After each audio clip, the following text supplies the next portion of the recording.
Hey everybody, it's James Lindsay and you are listening to the new Discourses Podcast, and we are continuing with our sprawling podcast series called The Nazi Experiment. This is the 5th episode or volume of the Nazi Experiment podcast series here on the new Discourses Podcast. And as you know, because nothing's ever as simple as it should be here, it turns out that it's actually the 6th episode in the series, even though it's volume 5. Because I did a prequel, so I encourage you to listen to that prequel where I outline the Nazi experiment for itself. I actually did a New Discourses bullet talking about this general idea as well. And then there are 4 previous former volumes of this series to get you caught up with what's going on to understand the Nazis in their own terms. Why am I doing this podcast series? Well, because never again is now, as I will end the podcast with once again. We're seeing a disturbing, alarming, frightening, terrifying, out of control, high velocity rise of anti-Semitism and narratives from the 1930s in Europe like we have not seen in the world since. At least not since 1945, outside of some very we'll call them angry Islamic corners of the world. This is rapidly spreading in Western countries, the United States, Europe, and so on. It's not just anti-Semitism, it's downright Jew hate, but anti-Semitism being the conspiracy theory that Jews control everything. And as one of my friends and listeners said, going through this series, I think he was in the episode Volume 2, the one labeled Volume 2, he said that his jaw was on the floor because he realized that he's been reading excerpts from Mein Kampf, paraphrased, all over X for several months without realizing that's where it's from, and this podcast series is exposing that. So I figured that one of the best things we can do to understand what's going on and to combat this rampant rise in anti-Semitism, and in fact, Hitler and Nazi whitewashing and revisionism and historicism, is to go and hear from the man himself. So the majority of this podcast series is going to be reading from segments of Mein Kampf with a few added portions. That's Hitler's manifesto and autobiography. It is not the best book in the world. I get the kind of delightful experience of telling people, that people ask me, what are you reading, James? And I only read one book right now, pretty much, and it's Mein Kampf, which people find alarming.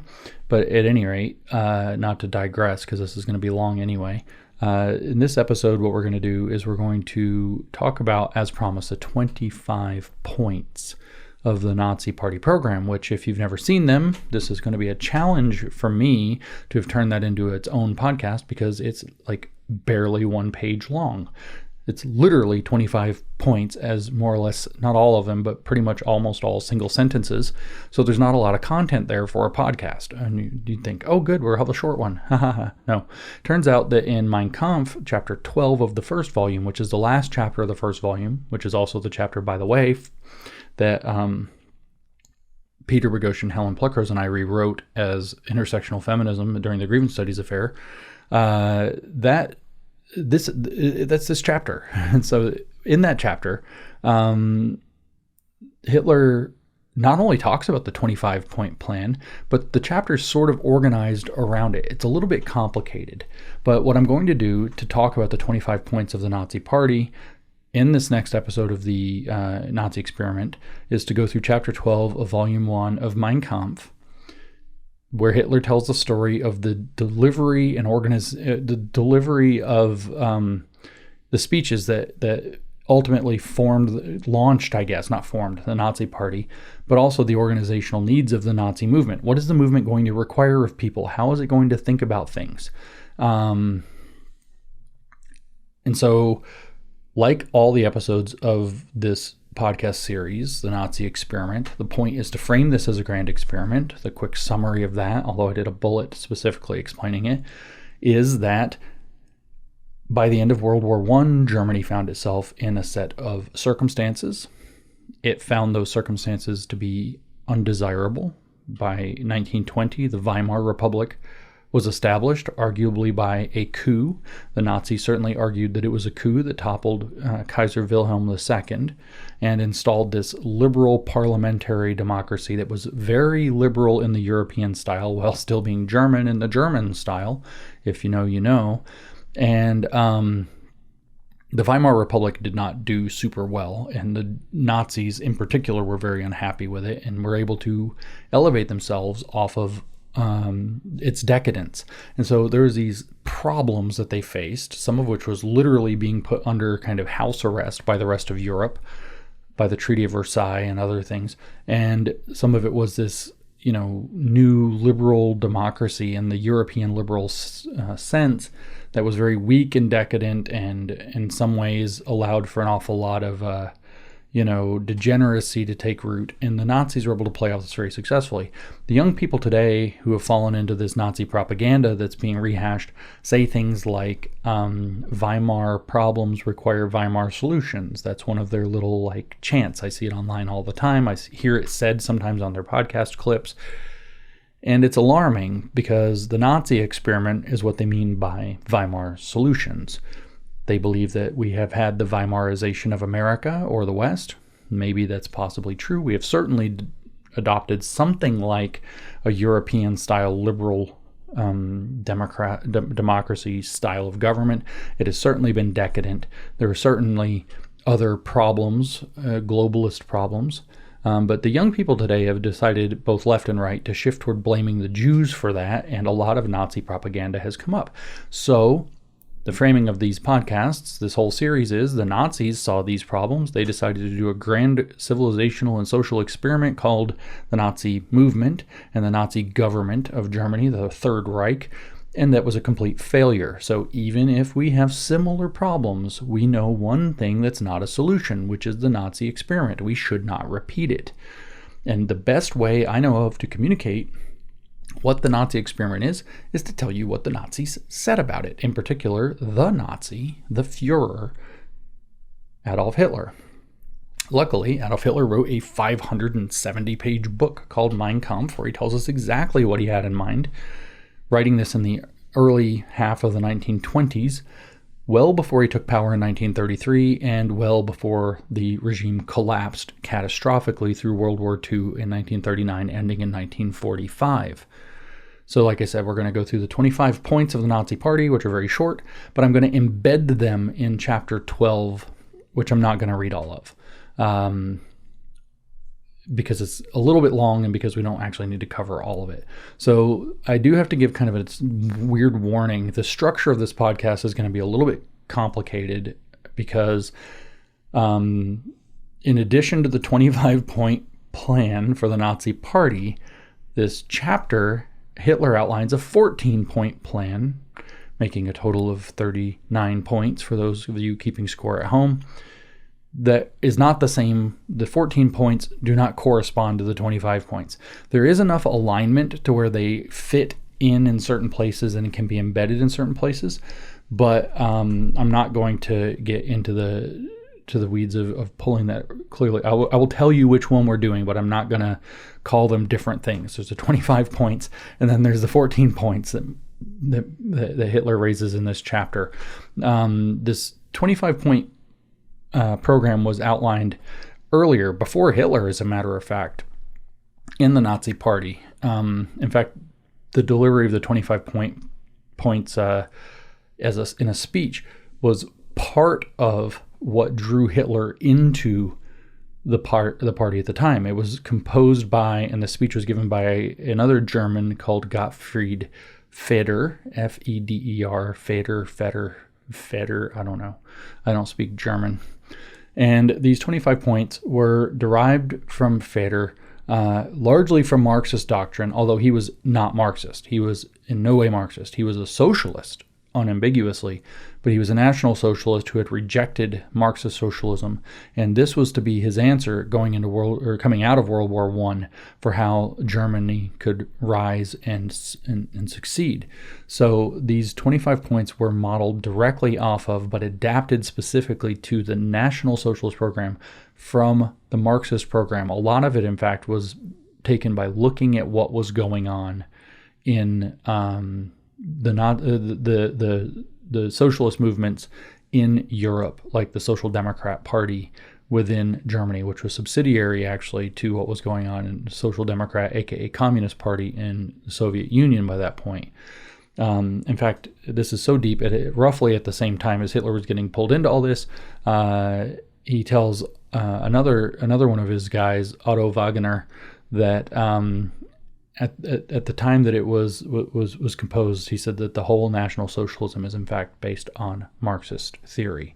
So if you wonder why there are so many parallels between Nazism and Marxism, it's because, and I quote from Hitler to Otto Wagner, the whole National Socialism is based on Marxist theory, end quote. Like I said, these 25 points were composed by Gottfried Feder. He drew Hitler into the Nazi Party by delivering them in a speech. Hitler, in turn, delivers these 25 points in a very famous speech in 1920, in February of 1920, that sort of launches, in his estimation, the Nazi Party for real. It kind of faltered for a couple of years before that. But as we'll hear, particularly the economic planks of the 25 points for the Nazi Party were just social democrat planks that were modified to fit the National Socialist approach. So there's not just crossover. It's like when you hear people say things, and I think Senator Mike Lee said this recently on X, that fascism or National Socialism is just a even worse version of Marxism. They're not wrong. It's just Marxism adapted specifically in certain ways toward the nationalist project, which of course the Nazi Experiment podcast so far have revealed that Hitler believed specifically was a racial nationalist project. I should probably summarize the 5 previous episodes, but here's the short version. Hitler believed in a racial worldview. This was a very survival of the fittest, battle-oriented competition evolutionary model. His idea was that the Aryan race, just as between animals competing, and he believed to get higher and higher forms, which is not biologically correct in terms of how evolution works. He believed that human races were also competing as well as human individuals, but races in particular. So the different races had different qualities, and they were in intrinsic competition, and they were trying to improve themselves to a higher racial status. And the highest of these were the Aryans, who were corresponding to certain Germanic peoples, but particularly those of Nordic descent, and that these people were needed to be, that the way that the nation would become most successful is by specifically attempting to quarantine and purify the race so that its natural attributes will be maximized through the advancement of exceptional individuals within and racial purity overall. So this is his racialist worldview, and as we've heard in the various episodes before this, his entire project was based on that worldview. He saw inferior races as polluting the bloodline, and not only were the Jews an inferior race, they were the maximally inferior race, but they were also a parasitical race who didn't belong there, so they're the complete enemy race that had usurped, of course, German glory and undermined it from within, so they needed to be utterly destroyed. He, in fact, considered the Weimar Republic to be a Jewish state within Germany that needs to be completely destroyed.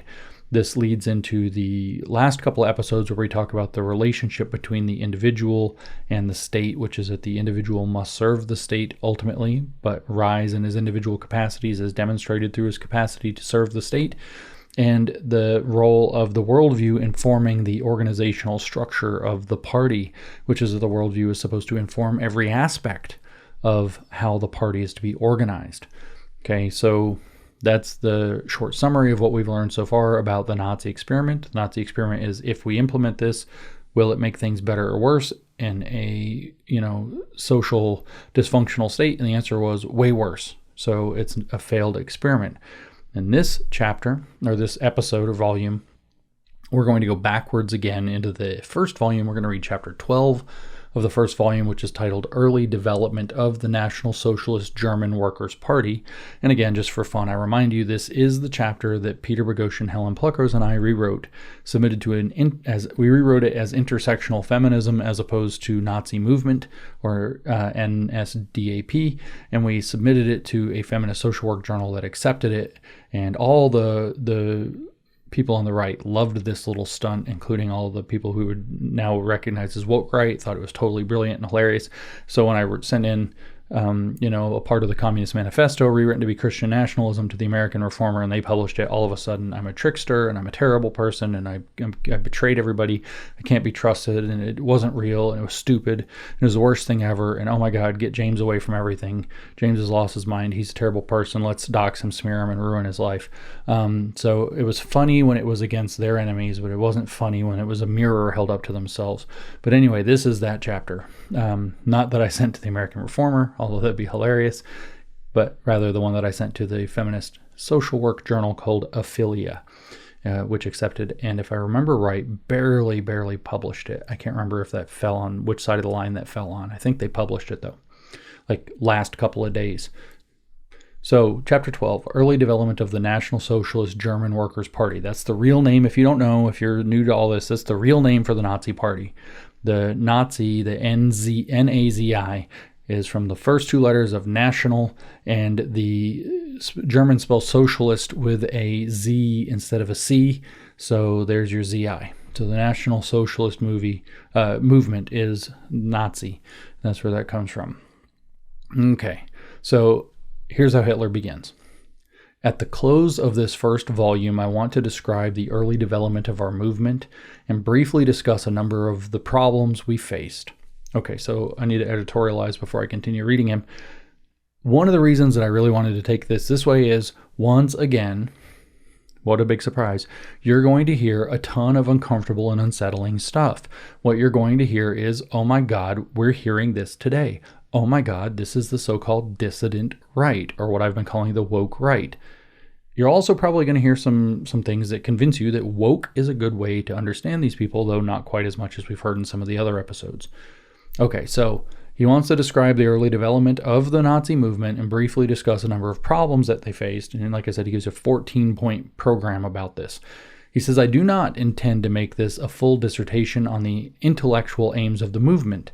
The intent and mission of the new movement is so tremendous that they will have to be discussed in their own volume.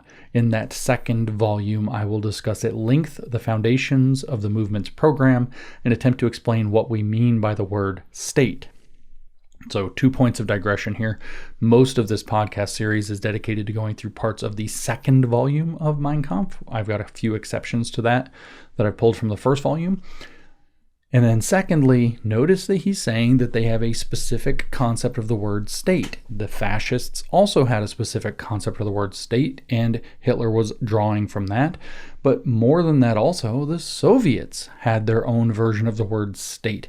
They believed that they had a semi-state that was going to wither away of its own accord by implementing socialist doctrine.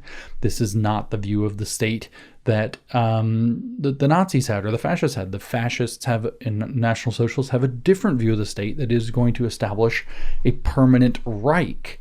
So rather than withering away and allowing people to fall into complete liberation and total radical egalitarianism as the fantasy of the Marxists, fascists don't do that. Fascists see in the rearview mirror of humanity long past the state of nature described by Hobbes, which is this humongous everybody versus everybody brutish battle, kind of Mad Max, but even worse. And they're constantly running away from it. And so Hobbes' solution is that man institutes this huge thing called the Leviathan, which is like government plus religion plus economic norms and all this. The Leviathan, particularly government plus religion, so state plus church, to manage the naturally chaotic and brutish impulses of man. And so in running away from Hobbes' state of nature, the fascists are basically creating Hobbes' Leviathan in a very rigid form. They're terrified of falling back to the brutish state that they believe man really occupies. And so, of course, the irony is, through the iron law of woke projection, that they become the monster that they hate. Their Leviathan is, in fact, a Leviathan. It is a brutish thing because that's what they think man is. So the next episodes of this podcast are going to go through some chapters where we start, and some other materials where we start to outline what the Nazis believed the idea of the state is, and of course the Führer principle and its organization as a total state. Now Hitler continues, because he said we, right? What we mean by the word state. He says, by we, I mean all the hundreds of thousands who see the same fundamental goal in their mind's eye, but can't find the perfect words to describe what is in their heart. All great reforms have a unique aspect where at first one man steps forward as a champion to represent many millions of supporters. So he knows that the Germans are discontent. They just don't have the words for it yet, and he's going to give them the words as the one champion stepping forward. His goal, Hitler says, is the same, meaning the champion, is the same as the heart's desire inside hundreds of thousands of men from centuries before. The world waits until someone finally appears as the herald of the masses to raise the flag of their deepest desire and lead them to victory with a new idea. So this is Hegelian statecraft, by the way. If you don't recognize it, the great man of destiny arises to lead people into the new instantiation of the theoretical idea and to put it into practice in the state as the practical idea. Millions, Hitler says, have a strong desire in their hearts to see a radical change in the present condition of our nation. That fact is proven when we see the unhappiness suffered by our people. This discontent is expressed in 1,000 forms. For one man, it is manifested as discouragement and despair. So here's, by the way, it's going to sound real familiar to what our dissident right, cough, cough, choke, choke friends are saying. The woke right says this exact thing. This is Hitler. Millions have a strong desire in their hearts to see a radical change in the present condition of our nation. This fact is proven when we see the unhappiness suffered by our people. This discontent is expressed in 1,000 forms. For one man, it is manifested as discouragement and despair. In another, it appears as disgust, anger, and resentment. Still others may become indifferent as a result of their profound discontent, or their feelings may be expressed as a violent wrath. We can see even more of this inner discontent in the people who have become election weary and have quit dropping their ballot altogether, while others may seek refuge in fanatical left-wing extremes. Doesn't that sound familiar? Doesn't that sound like what we're seeing and hearing? The Nazi experiment was an experiment to solve those problems, and it was a catastrophe. Don't do it. Our young movement, Hitler says, will appeal to all of these. Our aim was not to be an organization of the contented, satisfied, and well-fed, but instead to unite the suffering and the discontented, the unhappy and the disaffected, those who could not find peace. Above all, our organization must not float on the surface of the political body, but must have its roots in the foundation of the people. This, of course, it would have borrowed from Marxism.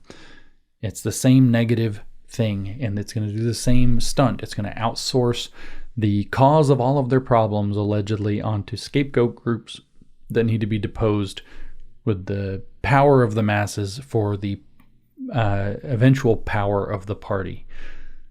He says, if we realize, this is skipping down a little bit, we're going to skip kind of a lot of this part of the beginning part of the chapter. If we realize, he says, that the restoration of Germany is a matter of regaining our political will for self-preservation, again, the woke right, then it is also clear that this can only be accomplished by converting those who are deliberately anti-national into nationalist masses, and not by winning over elements which are already nationalists.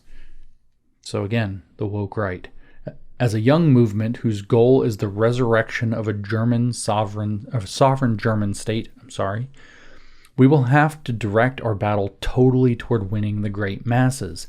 Our so-called nationalist leading class is so pitiful in general, and even though its nationalist spirit may seem inadequate, there is no reason to expect serious resistance to a strong nationalist domestic and foreign policy from them. Similar stuff. Even if the German privileged class, for narrow-minded and short-sighted reasons, should persist in passive resistance, as it did toward Chancellor Bismarck when the hour of deliverance was at hand, we will still have no reason to fear an active resistance because they are admitted and notorious cowards. Again, you could hear them saying the same thing about the rhinos, and Chancellor Bismarck is their Trump, or Trump is their Chancellor Bismarck. Hitler continues a little further down. We must also face the fact that an instinct of self-preservation will make the leadership of these parties of national treason hostile toward any solution. Otherwise, they would lose their current positions. Of course, Marx made the exact same argument that the bourgeoisie are not going to let go of power, so you're going to have to force them out with violent revolution. I saw this argument from a woke right guy on X yesterday as I'm recording this. Same exact argument. And I said it was the same as Marx. Turns out it's right there the same as Hitler. A short look into history makes it simply unthinkable that the German people could ever regain the nation's status without holding those who were responsible for the collapse of our state accountable for their actions. Doesn't that ring true to what we're experiencing now for the agitation points that the woke right is using against us? When future generations sit in judgment, November of 1918 will not be seen as a mere rebellion, but as high treason against the nation. So that's the institution of the Weimar Republic, not 1920, 1918. Any recovery of German sovereignty and political independence is linked to our people's ability to recover their unified will. So that's enough of this chapter to introduce points 1 and 2 of the Nazi Party program. 1. We demand the union of all Germans in a great Germany on the basis of the principle of self-determination of all peoples. Again, self-determination of all peoples is the exact same appeal that Stalin used thoroughly throughout Marxism and the national question. The difference is that the Soviets saw this as a means to a greater Soviet end, whereas the fascists are like, nope, national self-determination is exactly what we're going to have. Now, we demand the union of all Germans does not speak to freedom.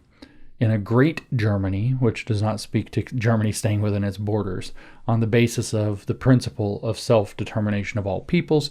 2, we demand that the German people have rights equal to those of other nations. That's the conditions I'm saying, that they were largely under something like house arrest by the rest of Europe. He goes on to say, and that the peace treaties of Versailles and Saint-Germain shall be abrogated. Those were the treaties that were keeping them under power. So points 1 and 2 are that we need a unified Germany under self-determination, and we're going to get rid of these treaties that are controlling us, and we'll have equal standing with all other nations. Going back to chapter 12, Hitler argues, from any standpoint where we examine the possibility of recovering our independence as a state, so there you go, from the points of the program, and a people, or from the standpoint of establishing foreign policy as an equal state among states, so there's point 1 and 2 in this sentence, technical armament or the struggle itself, the one indispensable element we need is to win over the broad masses of our people to the idea of national independence. So what Hitler's saying is, if we want to achieve points 1 and 2 of the 25 points of the Nazi program, we have to get the broad masses on board. He says, if we do not regain our freedom from the clutches of other nations, we cannot hope to gain anything from inner reforms. Any changes that do occur will only make us more profitable as a colony to our occupiers. Notice the language that he's using. The surplus, and also think about how the America First movement could be using the same kinds of language. The surplus from any so-called economic improvement will go into the pocket of our international masters. Wonder who those people are, right? And any social improvement will increase our productivity, which in turn benefits only them. Cultural progress will not be the fortune of the German nation at all. Progress depends too much on the political independence and dignity of a nation. So the America First group is concerned with this exact same thing, except it's concerned in terms of foreign aid going outside of the United States. So we can't build our own cultural resources because we're giving foreign aid to other countries. Same grievance. Hitler says, this is being in chapter 12, we can only obtain a satisfactory solution for the problem of Germany's future by winning over the broad masses of our people so they support a national idea. So this call to nationalism is at the center of what they have to bring people to get in order to achieve the program that they want. Therefore, the work of educating the masses must be considered our top priority. This priority must be pursued by a movement which is not out to meet the needs of the movement itself, but is forced to consider the consequences of what it does or does not do based on what the future result will be. Didn't consider it very well, but that's what he says. Okay, so the nationalism here is going to take a certain form, and we turn back to the 25 points of the Nazi Party program, of course from Feder, and read points 3 through 10 now. 3. We demand land and territory, colonies, for the maintenance of our people and the settlement of our surplus population. So this is the famous Lebensraum, the room to stretch their legs or stretch out into. Living room. We demand land and territory or colonies. So they don't just demand to have their country back, they demand colonies. That's your Greater Germany. 4. Only those who are our fellow countrymen can become citizens. Only those who have German blood, regardless of creed, can be our countrymen. Hence, no Jew can be a countryman. So the exclusion of Jews, even before Hitler got involved, from the Nazis, the exclusion of Jews from Germany by the Nazis even preceded Hitler. Okay, and so you can only become a citizen if you are a countryman, and you must have German blood, no matter what your creed, to be our countrymen. So here we say with the woke right, this argument, which is thinly veiled ethno-nationalism, as we know, to the heritage American. 5. So what if you don't turn out to be a citizen? He says, those who are not citizens must live in Germany as foreigners and must be subject to the law of aliens. Okay. 6. The right to choose the government and determine the laws of the state shall belong only to citizens. Notice how familiar these points are to the woke right circumstance and to the broader American circumstances and fights that we're having right now. The right to choose the government and determine the laws of the state shall belong only to citizens. We're having this fight because the Democratic Party has tried to change that. That's always been the case in the United States, and now the Democratic Party is trying to change that, and it's met with tremendous resistance. We therefore demand, say the Nazis, that no public office of whatever nature, whether in the central government, the province, or the municipality, shall be held by anyone who is not a citizen.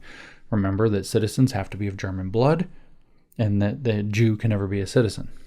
He says, he goes on to add, or they go on to add, the Nazi Party goes on to add, we wage war against the corrupt parliamentary administration whereby men are appointed to posts by favor of the party without regard to character and fitness. Now, as an American looking at parliamentary systems, I'm kind of like,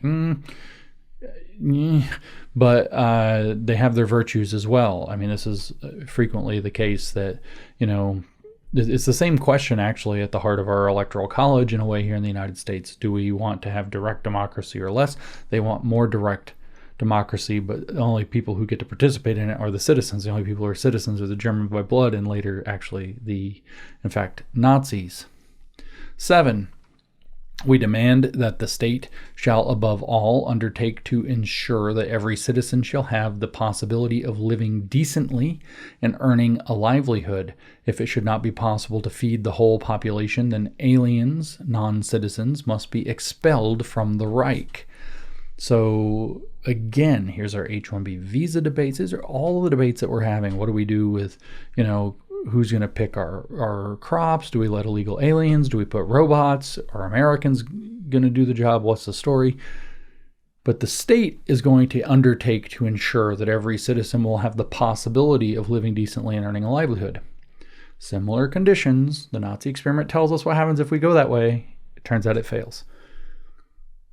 8. Any further immigration of non-Germans must be prevented. I'm telling you, this is all very uncomfortable.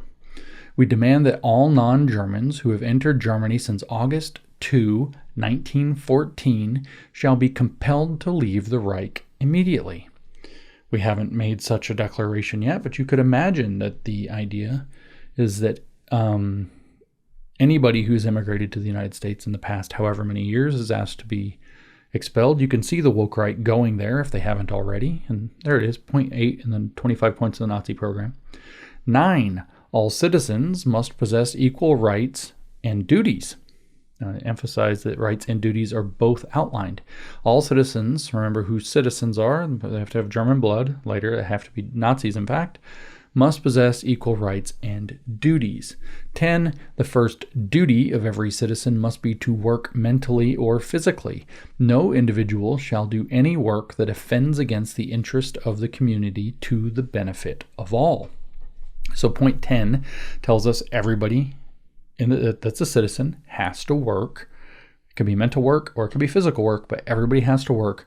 And in fact, your work cannot offend against the interest of the community to the benefit of all. So you've got this common good mentality that they are applying that actually comes up again later in these points.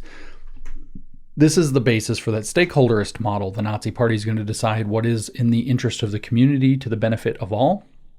Socialists and of all stripes, including communists and fascists, do this. They're going to decide what is in the benefit of the community for everybody. Everybody has to work, and you're not allowed to do any work except that which supports what they think is in the interest of everybody. So there's not going to be a lot of economic freedom. We're going to make sure everybody can work. We're going to make sure everybody has to work, but you're going to have to also do work that the state says is valuable. And so the Nazi stakeholder model, which we've talked about previously in the podcast about stakeholderism, the 1937 Shareholder Act, the stakeholder model is going to make the Nazi Party the chief stakeholder that explains who needs to do what job because it is in the interest of the community and to the benefit of all. So you don't have it. People argue, do you have private property in fascism? Well, yeah, to a degree, there is some limited private property rights, far more than in communism. But the fact of the matter is that you don't have economic liberty. You have to do what the state is telling you is in the interest of the community and to the benefit of all, and the state becomes the first priority in all economic matters.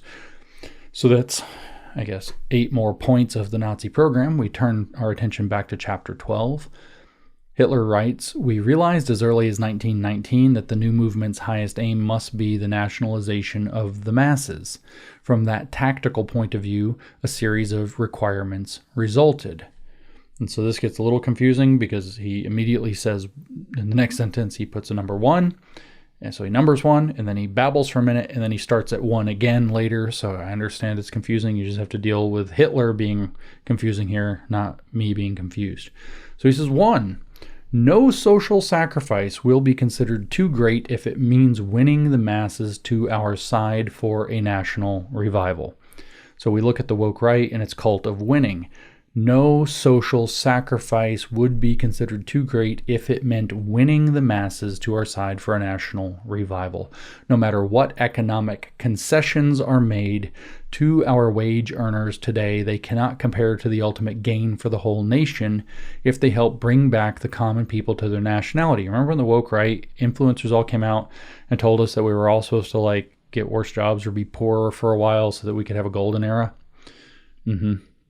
Only narrow-minded, short-sighted people like those found all too often among our employers can fail to realize that in the long run there can be no economic improvement for them and no further economic profit if the inward solidarity of our nation is not restored. So there's not going to be economic freedom, guys. You're going to have to make sacrifices for the whole first, and if you don't want to do that, you're narrow-minded, short-sighted, and you can guess what's going to happen because you're not working for the common benefit, for the benefit of all, according interest of the community to the benefit of all, according to the program. So that's not going to go well for you, and no social sacrifice is considered too great if it means winning. If during the war, Hitler says, the German, and this is one of his mythologies for what's going on, it was their belief was, the Nazi belief was that the Germans would have won World War I, except that they were backstabbed from within. And there's a German term for this that I've already forgotten because I don't speak German. But this is the view that they were undermined from within. Hitler repeats this all the time throughout Mein Kampf. We've covered it a couple times. I didn't know it had a name until today, and I don't remember the name, so it doesn't matter. But if during the war, he says, the German trade unions had ruthlessly protected the interests of the workers, the war would not have been lost. Even if during the war they had fought the money-hungry employers for the demands of the workers they represented by constant strikes, the war still would not have been lost. At least this would be true, and the war would not have been lost if they had been as fanatical in their German nationality toward the nation's defense and had equal ruthlessness for the fatherland and given what is due the fatherland, then the war would not have been lost. how trivial even the greatest economic concessions would have been compared to the enormous significance of winning the war. A movement that intends to restore the German worker to the German people must realize that the economic sacrifices are no consideration at all as long as they do not threaten the independence of the national economy. Okay, so again, he's telling you right here, way in advance, what it's going to be like to be a business owner. The employers are blamed, and the trade unions are blamed for not being sufficiently devoted to the cause, and therefore undercutting the program. But what it came down, the war program, and causing the loss of World War I. And I think this sentence right here is extremely telling. If they had been as fanatical in their German nationality toward the nation's defense, and had equal ruthlessness for the fatherland, and had given what is due the fatherland, then the war would not have been lost.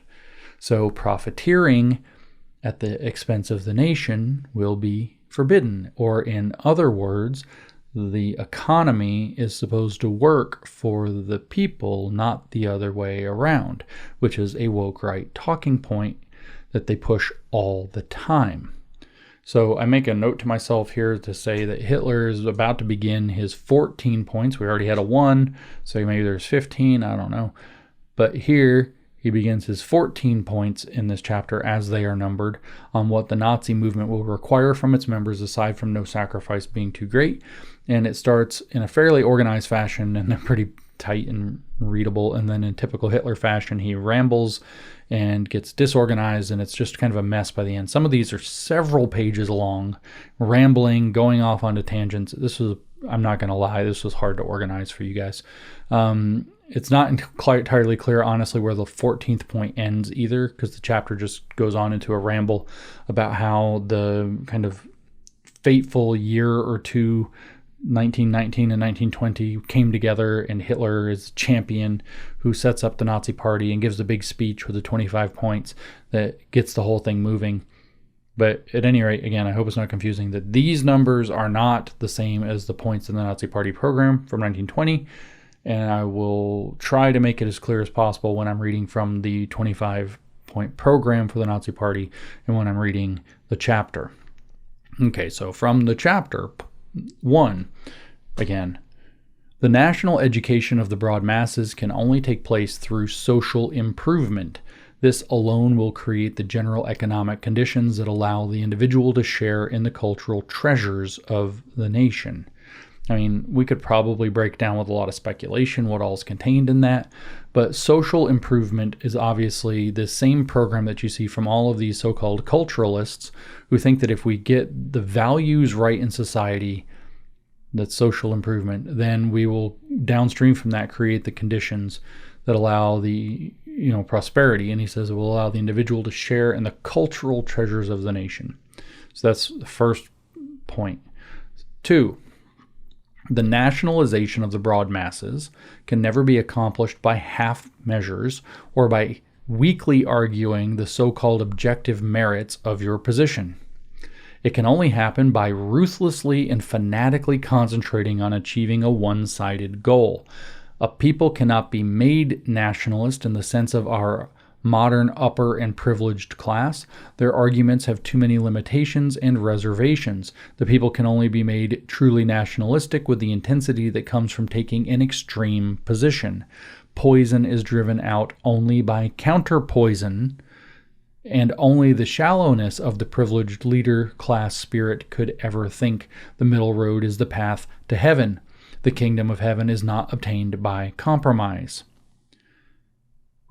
Poison is only ever driven out by counterpoison. The Bible, on the other hand, says, do not answer evil with evil, but bless. And then he literally goes and says that the path to heaven is not obtained by compromise. The middle road is not the path to heaven, but it's the narrow road that shuns such evils that actually are supposed to be what gets you to heaven. But notice what he says. It's all about, if you're going to make the masses nationalist, which is the nationalization of the broad masses, you have to do this not through arguing your position that is weak. You don't argue the objective merits. You ruthlessly and fanatically propagandize people into it. The people can only be made truly nationalistic with the intensity that comes from taking an extreme position. Direct quote. The broad masses, he goes on, of a people do not consist of professors or diplomats. Their weak ability to experts. Their weak ability to understand abstract ideas makes them driven by the world of emotion rather than intellect. Iron law of woke projection. Their attitudes are... Wait, sorry. That's the masses. That wasn't projection. I thought he was calling the professors that. So the broad masses of people do not consist of professors or diplomats. The broad masses' weak ability to understand abstract ideas, remember he's always calling them dumb, makes them driven by the world of emotion rather than intellect. Their attitudes are formed by emotional impulses and can be positive or negative. Their opinions will only be swayed by those extremes and never by a halfway idea floating between the two. This emotional basis for their attitude also brings with it extraordinary stability. It is always harder to battle against faith than to battle knowledge. So notice what he's setting up. He wants the people to be driven by emotion into a faith, a nationalistic, fervent faith. And knowledge, he says, is not going to overcome that. He says love is less susceptible to change than esteem. Hatred is more long-lasting than mere dislike. The driving force behind the most tremendous turnovers on this earth has never resulted from an intellectual insight directing the masses, but instead from a fanaticism dominating them and hysteria hurling them onward. That's what his movement's going to be based on. Remember a little bit ago when he said that it would always be based in considering what the consequences would be? Already not doing that a few paragraphs later. He says, he who wishes to win the broad masses must understand that the key to the gates of their hearts is not objectivity, which is nothing more than weakness, but a determined and strong will. So that's the woke mentality right there, right? Objectivity is irrelevant. You just need to get people whipped up. 3. These are the chapter points, not the 25 points. The soul of the masses can only be won if those who lead the movement are determined not merely to carry through the side of our struggle for the good to achieve their own aims, but they must also be absolutely determined to destroy the enemy that opposes them. So your friend-enemy distinction. When the people see brutal and unceasing attacks upon an opponent, think of a cancel mob, they also see the truth behind their own just cause. If the attack fails to destroy the enemy, if the battle is ended early before the aggressor has completely dominated the enemy, the people will see uncertainty in their own cause. So imagine what it does to help somebody survive a struggle session or a cancellation. They will see this incomplete vanquishing as a sign that their side may in fact be unjust. This is why the woke right is so overwhelmingly obsessed with, as they phrase it, collecting scalps, whether those scalps be my own, which they have, Vivek Ramaswamy's, Christina Button's. We could go down the list. They attempted to get Joel Berry's and did not, and that hurt them quite a lot, as a matter of fact.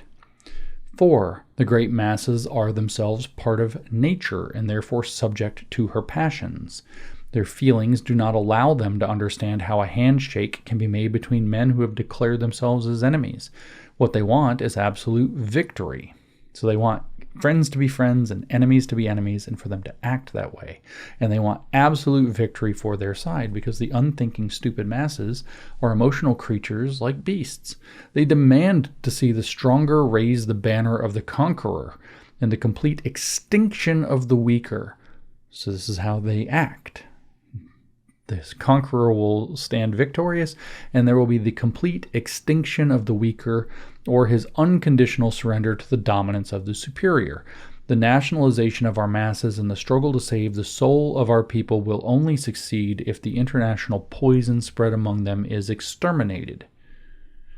Pretty extreme. 5. All the great problems we face today are short-term difficulties that result from simple origins which have clear and definite causes. But among them all, there is only one with truly great importance. It is the problem of preserving the nation's race. Notice how obsessed he is with this, right? Of all the things you could have named, of all the things you could have said, Nope, there's only one issue with truly great. Everything has gone wrong, he says, and this is the heart of the Nazi experiment. All these things, all the great problems we face today, he says, they're just short-term difficulties, and they arise from simple origins which have clear and definite causes, and among them there's only one that really matters. It is the problem of preserving the nation's race. The strength or weakness of man is deeply rooted and dependent on the purity of his blood. Do you get it? This is what I'm talking about. This is why we did the other volumes, particularly volumes 1 and 2, where we went through the racial ideology that he holds so carefully. He says, nations that do not recognize and respect the importance of their racial stock are like men who foolishly try to train a poodle to be a greyhound. Such a man fails to understand that the speed of the greyhound and the intelligence of the poodle are not qualities that can be taught, but they are qualities which are inherent in race. A nation that fails to preserve their racial purity also sacrifices the unity of their soul in every way. The disunity of their nature is the inevitable result of the disunity of their blood. So we hear these arguments all the time, that we have too pluralistic a nation. We are not a monoculture. We always hear the need for a monoculture. Often it's an ethnic monoculture or a single ethnicity. That's why we have a very homogenous population. We've heard these arguments all the time, and this is where they go. The change in their intellectual and creative force is similarly the result of the change in their racial foundations. Hitler says, the man who would free the German people from those bad characteristics which are not part of its natural makeup and come from foreign sources, that man must first release the nation from the origin of these foreign characteristics, until we clearly recognize and accept the race problem and the Jewish question. The German nation can never rise again. The race question is the key to world history and to all human civilization. Did Hitler find enough a point on that for you all that he thought this way? Do not let people tell you he didn't. This was written well before, over a decade before his full rise to power, way before the end of the Second World War, until we clearly recognize and accept the race problem and the Jewish problem, the German nation can never rise again. The race question is the key to world history and to all human civilization. He is very clear that that's what he's about, right? That's the Nazi experiment is located in this, making the state the controller of racial purity, because you have these weird occult beliefs about racial purity and racial superiority. Literally a eugenics program that's going to, he believed, advance the Germans to the highest level of possibility. But not just that. Notice what he said. The man who would free the German people from those bad characteristics, right? He said that this comes from changes in their racial foundations, right? So he says the man who would free the German people from those bad characteristics, which are not a part of his natural makeup. The German isn't bad by nature. He's been polluted. So that man must first release the nation from the origin of these foreign characteristics, thus the race problem and the Jewish problem.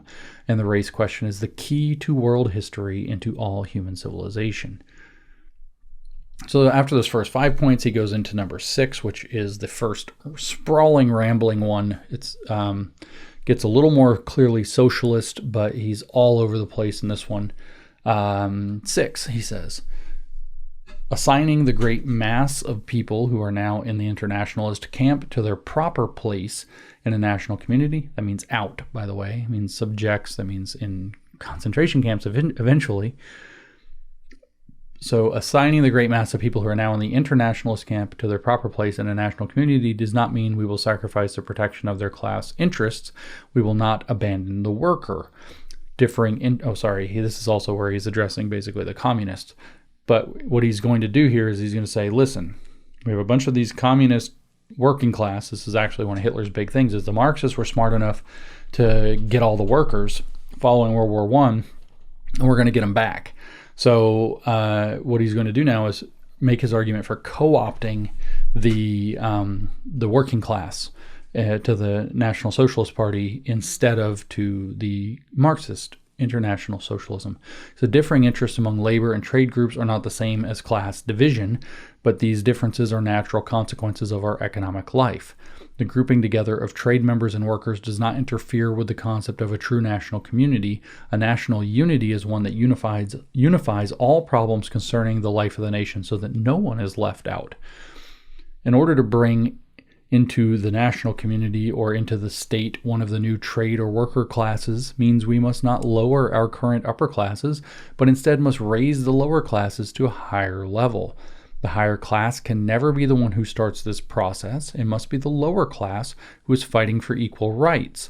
The present privileged class did not gain their position within the state by legislation or action of the aristocracy. So this matches Marxist analysis at this point. They achieved their position, Hitler says, through their own energy under their own leadership. A movement cannot help the German worker take his place among the German community if that movement depends on weak displays of brotherhood with everyone patting each other on the back as they talk about the problems of society before ending their meeting with a handshake. No, the movement, he says, must deliberately improve the workers' social and cultural position, and this active role must continue until the greatest and most difficult to bridge differences can be considered overcome. A movement which has this kind of positive development as its aim will have to gain its supporters primarily from the workers' camp. It can recruit the intellectual only if that person completely understands the goal the movement is working toward. This transformation process will not be finished in 10 or 20 years. Experience shows that it will take many generations. Okay, so how does he intend to do this? Let's go back to the 25-point plan. We'll read points 11 through 17, which is 8 more that, again, are the ones where he kind of this is the Nazi Party, lay out the socialist planks. So first we'll recall 9 and 10, which we just finished with. All citizens must possess equal rights and duties. And 10, the first duty of every citizen must be to work mentally or physically. No individual shall do any work that offends against the interests of the community to the benefit of all. Therefore, they say, we demand 11, that all unearned income and all income that does not arise from work be abolished. This is socialism. 12, since every war imposes on the people fearful sacrifices in blood and treasure, all personal profits arising from the war must be regarded as treason to the people. We therefore demand the total confiscation of all war profits. So anybody who made money out of World War I, profits, that's all going to get confiscated by the state in order to what? Be the first plunder that makes the Nazi economy allegedly work. You can imagine how this is going to work out in the long run, especially since there's not going to be more of that. And the companies that have it basically get punished and understand their role under the state. Yeah, this is the kind of thing where they're going to have some money and then they're not going to have any money anymore. By 1936 and 1937, you start to see this, hence the need to nationalize the economy under the 1937 Shareholder Act. 13, we demand the nationalization of all trusts. 14, we demand profit sharing in large industries. 15, we demand a generous increase in old age pensions. Sounds like socialism. 16, we demand the creation and maintenance of a sound middle class, the immediate communalization of large stores, which will be rented cheaply to small tradespeople, and the strongest consideration must be given to ensure that small traders shall deliver the supplies needed by the state, the provinces, and municipalities. Okay, so they're going to make a intentional tilt toward small traders, and anything that's large is going to be required to basically share space and equipment, capital with the small traders, so that you can build out a middle class. But what does he call it? The immediate communalization of large stores.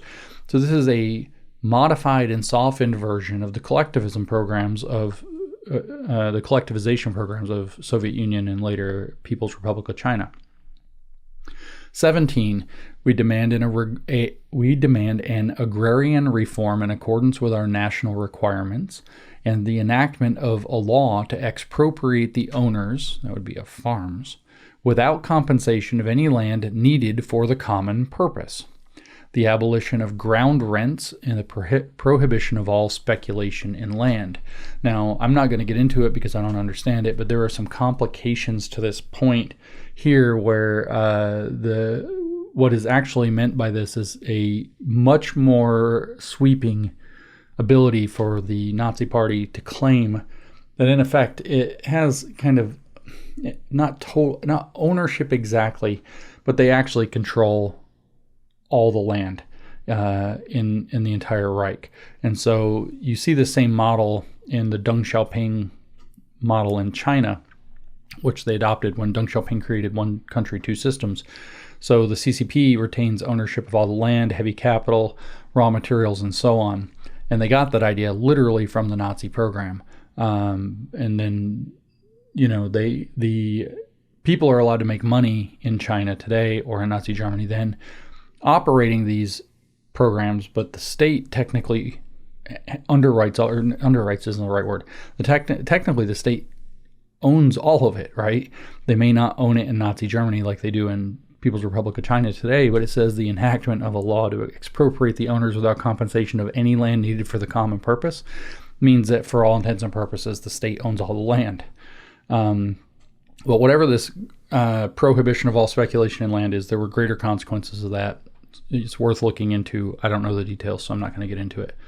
And I want to remind you, in case you lost track, back over in chapter 12, we're still in the middle of this rambling point number 6 from Mein Kampf, and it's like 12 pages. No, it's not 12 pages. It's like 2 or 3 pages long. It's a super long ramble. I don't know why I said 12. I said because it says chapter 12 right here, and so on my page, so I said 12 like an idiot. So the obstacle, this is from the chapter, not from the points. One paragraph, and we'll go back for a couple more of the Nazi Party points. He says, the obstacle that prevents today's worker, and here in point 6, from taking his place in the national community is not his worker interest, but rather the obstruction that comes from his international leadership and his attitude, which is hostile to the people of the fatherland.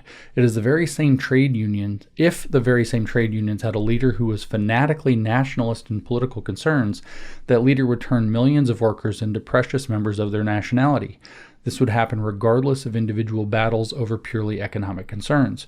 So his program that he's going to use is to take over the trade unions and make sure that the trade unions are running a program of bringing people into the nationalist mindset, or the National Socialist mindset more specifically. So he wants to co-opt the syndicalism of the unions to create national syndicalists, in a sense. Long and short, he wants to use the trade unions as vehicles to create Nazi sentiment. So now we turn back to points 18 and 19 from the 25-point program. 18, we demand that ruthless war be waged against those who work to the injury of the common welfare. Traitors, usurers, profiteers, etc., are to be punished with death regardless of race or creed. So usurers is obviously going to refer in a lot of cases to Jews, so we will be punished with death. Did you get that? But traitors and profiteers, right? So traitors, not trader, like engages in trade. Traitor, like does treason. Traitors and profiteers are these kinds of things that if you've studied totalitarianism like I have, whether in Soviet Union or especially under Mao, they would have these, Mao would put forth these anti-campaigns, the 3 antis and the 5 antis being 2 very famous ones. And so it would be like, we're against money launderers. And everybody's like, yeah, we're against money launderers. But then the state would basically just make up why somebody was a money launderer. And so profiteering, is one of these things. You're a traitor. If you're not going along with the program, you're a traitor. If you're making too much money without doing stuff for the common good or whatever, you're a profiteer. They can make up reasons why, or, if the economy's not doing great and you're making money, maybe you're profiteering, right? And they can accuse you of that, and you're going to be punished with death regardless of race or creed. So that's the excuse for actually reckless totalitarian power, because those terms can be defined, while they can be defined very narrowly and specifically, they can also be left vague, and totalitarians throughout history have done that. And who's going to oppose them, right? Oh, a traitor. Well, kill you too, right? So you kind of get that that's not going to work in terms of people having any freedom. 19, we demand that Roman law, which serves a materialist ordering of the world, be replaced by German common law. And I'm not exactly sure what all goes into that, so I'm not going to elaborate on it. I'm reading it for completeness. Turning back to point 6 in chapter 12 of volume 1 of Mein Kampf, Hitler writes, "A movement that aims to restore the German worker to his people in an honorable way and to relieve him of the internationalist madness his head has been filled with must take a forceful stand against a certain common attitude in business circles." Notice this internationalist madness versus nationalist sanity, and therefore you've got to change your attitude about how we do business, he says. This attitude preaches that national community means a complete surrender without resistance of all economic rights of the wage earner to the employer. This belief furthermore claims every attempt by the workers to defend themselves, even when it comes to rightful and necessary economic interests of the wage earner, are attacks on the national community. Those who uphold this attitude are deliberate liars. In a community, all obligations for one side must be equally subject to the other side. That sounds very reasonable, but again, this is him doing a socialism in through the model of the union. He wants to co-opt the syndicalists or the unionists in order to be able to turn people into Nazis through the trade unions. He says if a worker sins against the spirit of a real national community by making excessive and unreasonable demands, or makes demands without considering their effects on the common welfare and the survival of a national economy, that worker has acted against the national community. And so does the employer, who relies on his power to violate this community. If you advocate for yourself within reason, that's good. But if you go too far, you're actually a traitor. Remember, we put those people to death in the Nazi regime. If he misuses the national labor power, even the person who hires him does. If he misuses the national labor power by exploitation and inhumanely treats workers under his management, and through these unjust actions makes millions by profiteering on the sweat of others, then he has no right to call himself a nationalist and no right to speak of a national community. He is a rogue who pursues his own self-interests, and by introducing social discontent, he provokes later struggles that will hurt the nation one way or another. So there's your profiteers and traitors, and they are going to be put to death. This is, again, these are excuses for him to be able to kick out people who are running businesses for fairly arbitrary crimes, and once they're out, he can put in Nazi operatives or Nazi officials to run things, which is exactly what happened. Nazi officials ended up either running the boards of or running tons of the companies in the Nazi regime. Hitler goes on, he says, the young movement must draw its supporters mainly from the reservoir of the masses, of our wage earners. We must snatch them from their internationalist madness, that's communism, relieve them of their social distress, lift them above cultural misery, and lead them into the national community as a united, useful element who are nationalist in feeling and intent. So he wants a national socialist fervor to replace regular socialist fervor and channel that into his movement, but it's still going to be socialist, and he's still basically buying off the working class. So points 20 through 22, 3 more points of the Nazi program. 20, in order to make it possible, he says, for every capable and industrious German to obtain higher education and thus the opportunity to reach into positions of leadership, the state must assume the responsibility of organizing thoroughly the entire cultural system of the people. That seems like a heavy hand. In order that people can go to college, the state is going to organize thoroughly the entire cultural system of the people. The curricula, he says, of all educational establishments shall be adapted to practical life. That means subject to the whims of the Nazi Party. The conception of the state idea, science of citizenship, must be taught in the schools from the very beginning. It's kind of scary that we're teaching global citizenship that way now. We demand that specially talented children of poor parents, whatever their station or occupation, be educated at the expense of the state. 21. The state has the duty to help raise the standard of national health by providing maternity welfare centers, by prohibiting juvenile labor, by increasing physical fitness through the introduction of compulsory games and gymnastics, and by the greatest possible encouragement of associations concerned with the physical education of the young. 22. We demand the abolition of the regular army and the creation of a national folk army. So we're still, by the way, in the midst of point 6. We haven't finished that from chapter 12 of Mein Kampf. Let's carry on.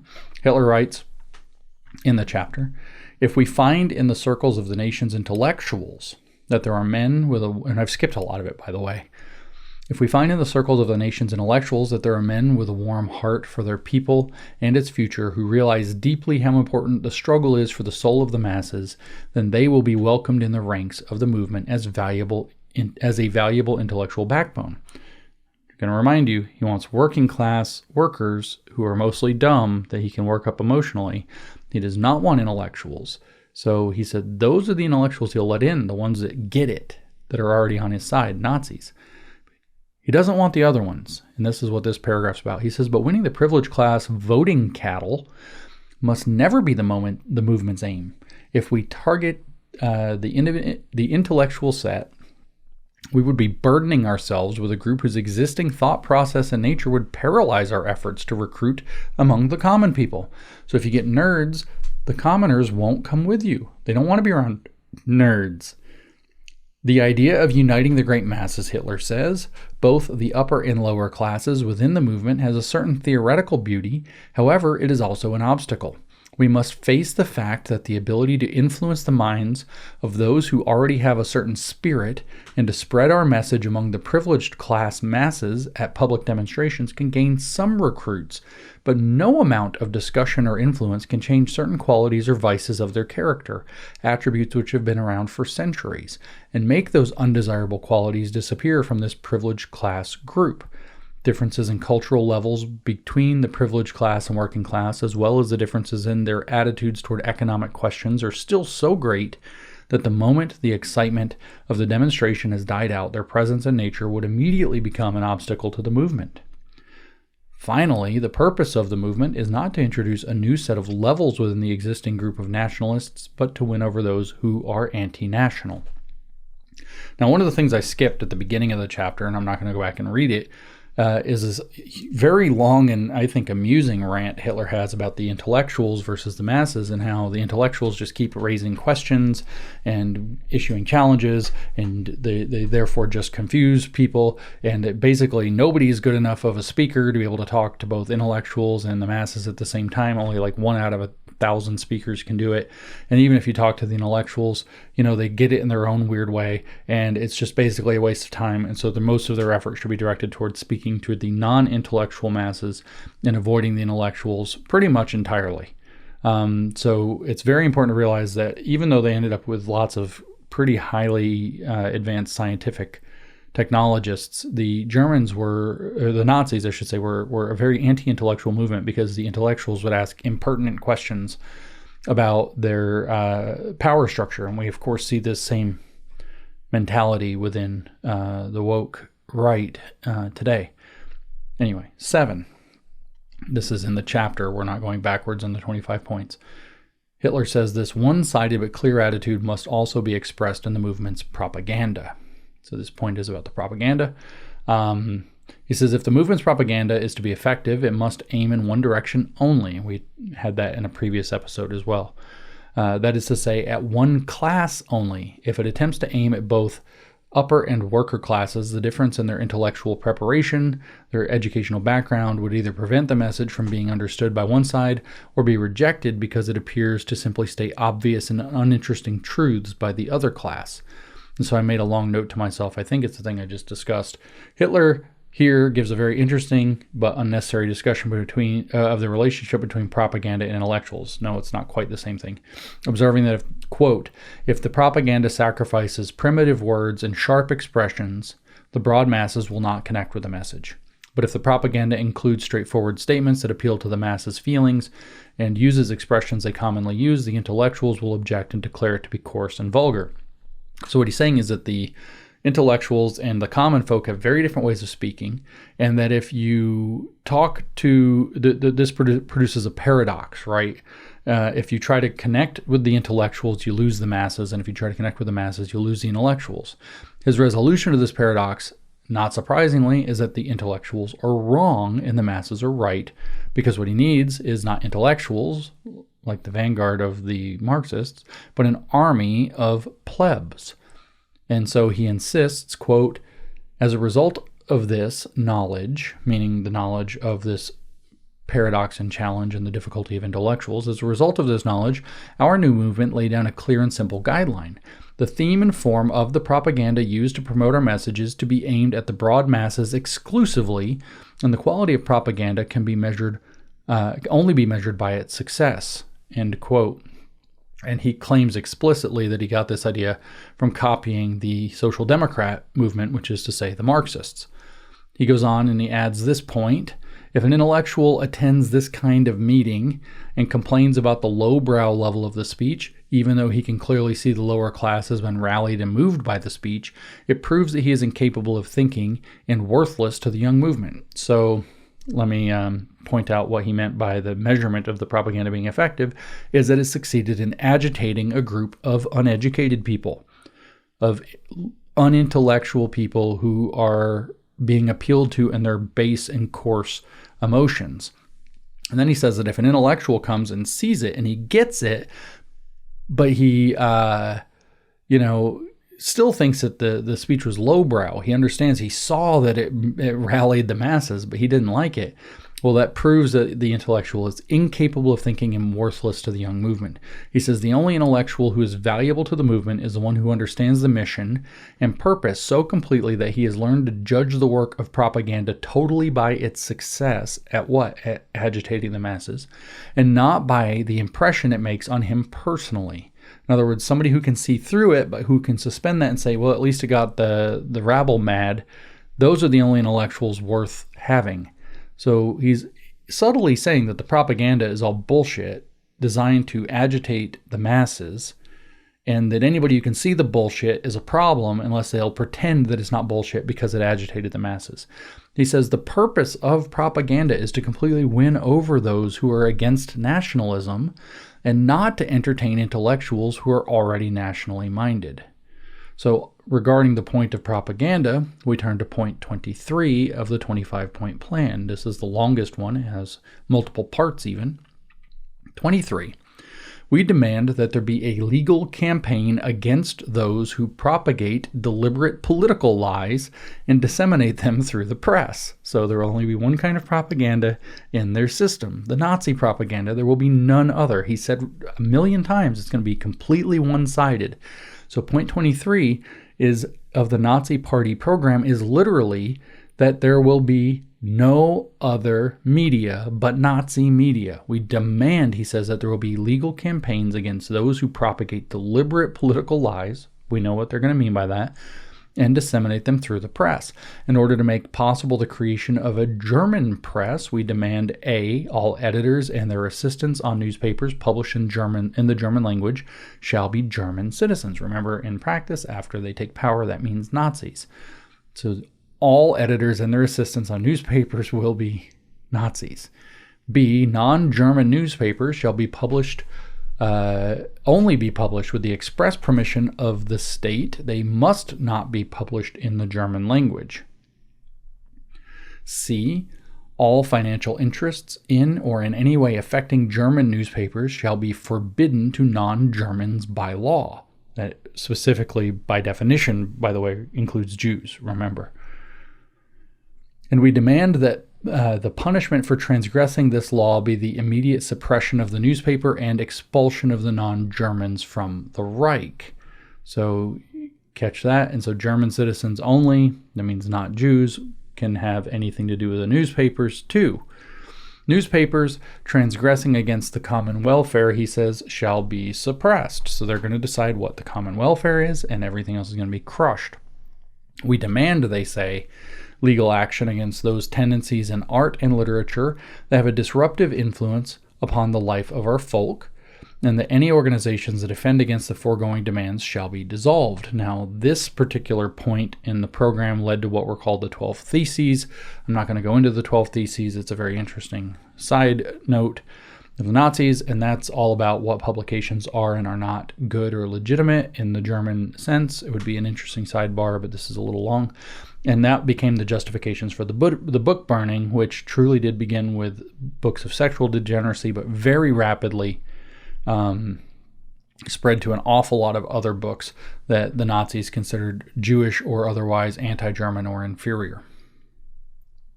Returning to the chapter 12 of Volume 1 of Mein Kampf, point 8. The aim of a political reform movement, he says, can never be attained by explaining the views to the public or allowing or by influencing the ruling powers. Okay, the aim of a political reform movement can never be attained by explaining their views to the public or by influencing the ruling powers. It has to be done somehow else. A movement, he says, can only obtain political reform by taking political power into its own hands. So look at the woke right. It's not about explaining things. It's not about making your case. It's about gaining power at all costs. He says every idea that is meant to shake the world has the right and duty to secure the means necessary to carry out its aims, and it must continue until they are accomplished. Success is the only earthly judge of right and wrong in such an undertaking. Success, of course, means operational success, means taking power. So if they take power, their only earthly judge, whatever heaven might think, God might think, the only judge of right and wrong is winning. So the cult of winning that I describe in the woke right is here quite explicitly. Point 8 is the cult of winning for the Nazis. I'm not reading the rest of point 8 because it's kind of long, so I'm skipping some. 9. If the conquest of political power is what is required to accomplish the movement's goals and reform the state, then the movement must consider from the very beginning that it is a movement of the masses, and that it is not assembled for a tea party or bowling game. What do you think that means, guys? Any questions? What do you think it means? It means violence. It means violence. It means that they are not assembling for a tea party or a bowling game. They are going to knock heads. And why? Because their goal is winning. The goal is to seize power. And if the conquest of political power is required, and that's what we're going to do, and the measurement of whether or not that is, it was good, is whether or not it succeeded in winning power, then you have to realize that this isn't going to be pretty. So right there, point number 9, he's very, very clear that this isn't going to be a tea party or a bowling game. It's going to be something much rougher. He then goes on to describe in some length the intentions with what we've identified in previous episodes as the Führer principle. The bulk of point 9 actually discusses the Führer principle without calling it that. At least, I don't know. I don't have the German version, so maybe it is. But I don't remember seeing the words leader principle. But that's what he describes, is that at every single level, there's going to be absolute top-down authority and absolute bottom-up submission to that authority, culminating with the great Führer on top, which is, of course, going to be the leader of the Nazi Party, which is him. He goes on to elaborate, the young movement is by nature and inner organization anti-parliamentarian. That means that both in general beliefs and in its own structure, it is against majority rule where the leader is only a figurehead and a puppet executor of the will and opinion of others. When dealing with the smallest and greatest problems, the movement upholds the principle of absolute authority for the leader who also carries the highest degree of responsibility. As we'll talk more about when we discuss the role of Carl Schmitt in laying out the implementation of these ideas later in the Nazi regime, although he was not the originator of them. These ideas that Hitler's expressing here in the early 1920s are concordant with the views that Carl Schmitt was laying out in political theology in the early 1920s as well. And that what was missing from parliamentary politics is in fact what he refers to as the power of decision. And so, famously Schmitt says the sovereign is he who decides the exception. And so it's this idea of legal or juridical decisionism in the executive. So the idea of the leader principle, as we'll discuss more in a future episode of the series, is that there will be executive decision happening at every single level where each executive has total authority over the lower executives, and up the chain they hold total responsibility for anything that happens. So here's what Hitler says about that. Here is how the results of this principle are applied in the movement. The chairman of a local group is appointed by the next higher leader. He is the director of the local group and responsible for them. All the committees in the local group are under his authority. He is not under their authority. There are no voting committees, but only working committees. The director is the chairman over the committees, and he divides up the work for them. The same principle holds true for the next superior organizational level above, the district, the county, or the city. The leader is always appointed from above and endowed with absolute power and authority. Only the leader of the entire party is elected by the General Assembly for the purpose of organizational law. He is the exclusive leader of the movement. All the committees are under his authority. He is not under the authority of any committee. He dictates and bears the responsibility on his shoulders, so he's a dictator. The followers of the movement are free to hold him accountable before a new election and to relieve him of his office if he has not upheld the principles of the movement or has not served its interest. He is then replaced by the new and more able man who has the same authority and the same responsibility. One of the most important tasks of the movement is to put this principle in force, not just within its own ranks, but throughout the entire state. The man who would be the leader has supreme and unlimited authority, but also carries the final and greatest responsibility, which he dealt with in 1945 with a cyanide pill and a pistol in his mouth. A man who is incapable of this kind of responsibility or who is too cowardly to face the results of his action is worthless as a leader. Is that so, Hitler? Who's too cowardly to face the results of his action. Oh, that's you. Okay. Only a man of heroic quality has the true talent for leadership. It's funny how that got proved out in the end, isn't it? The progress and civilization of mankind, Hitler says, are not products of the majority, but they depend totally on the inspiration and strength of a single personality. To encourage and promote this progress is one of the essentials for regaining the greatness and power of our nationality. Because of our principles, we must be anti-parliamentary, it says, and any participation in a legislative organization can only be for the purpose of ultimately destroying it from within and thereby eliminating an institution where we see one of the most serious symptoms of mankind's decay, which is the parliament. 10. The movement definitely refuses to take a stand on questions that are outside the limits of its political work or immaterial to its aims because they are of no importance in achieving our principal goals. The movement's job is not religious reformation, this is all going to be very interesting in a minute, but a political reorganization of our people. It considers both religious denominations to be equally valuable. That would be Catholic and Protestant, by the way. Those are the two, primarily Lutheran. It considers both religious denominations to be equally valuable and acknowledges that they provide vital support for the existence of our people. Therefore, the movement will attack those parties that try to degrade this foundation by turning religious institutions into a tool for their own interests. Those institutions provide our political body with religious and moral support. Okay, so here again, we have the reflection in Hitler's 14 points he elaborates on in this chapter back into the 25-point plan of the Nazi Party. We're going to go through points 24 and 25, the last two. Point 24, we're going to have to take a long sidebar at before we come back to point 25. So point 24. We demand total freedom for all religious faiths in the state insofar as they do not endanger its existence or offend the moral and ethical sense of the German race. So Jews do not get any religious freedom. They're out for sure.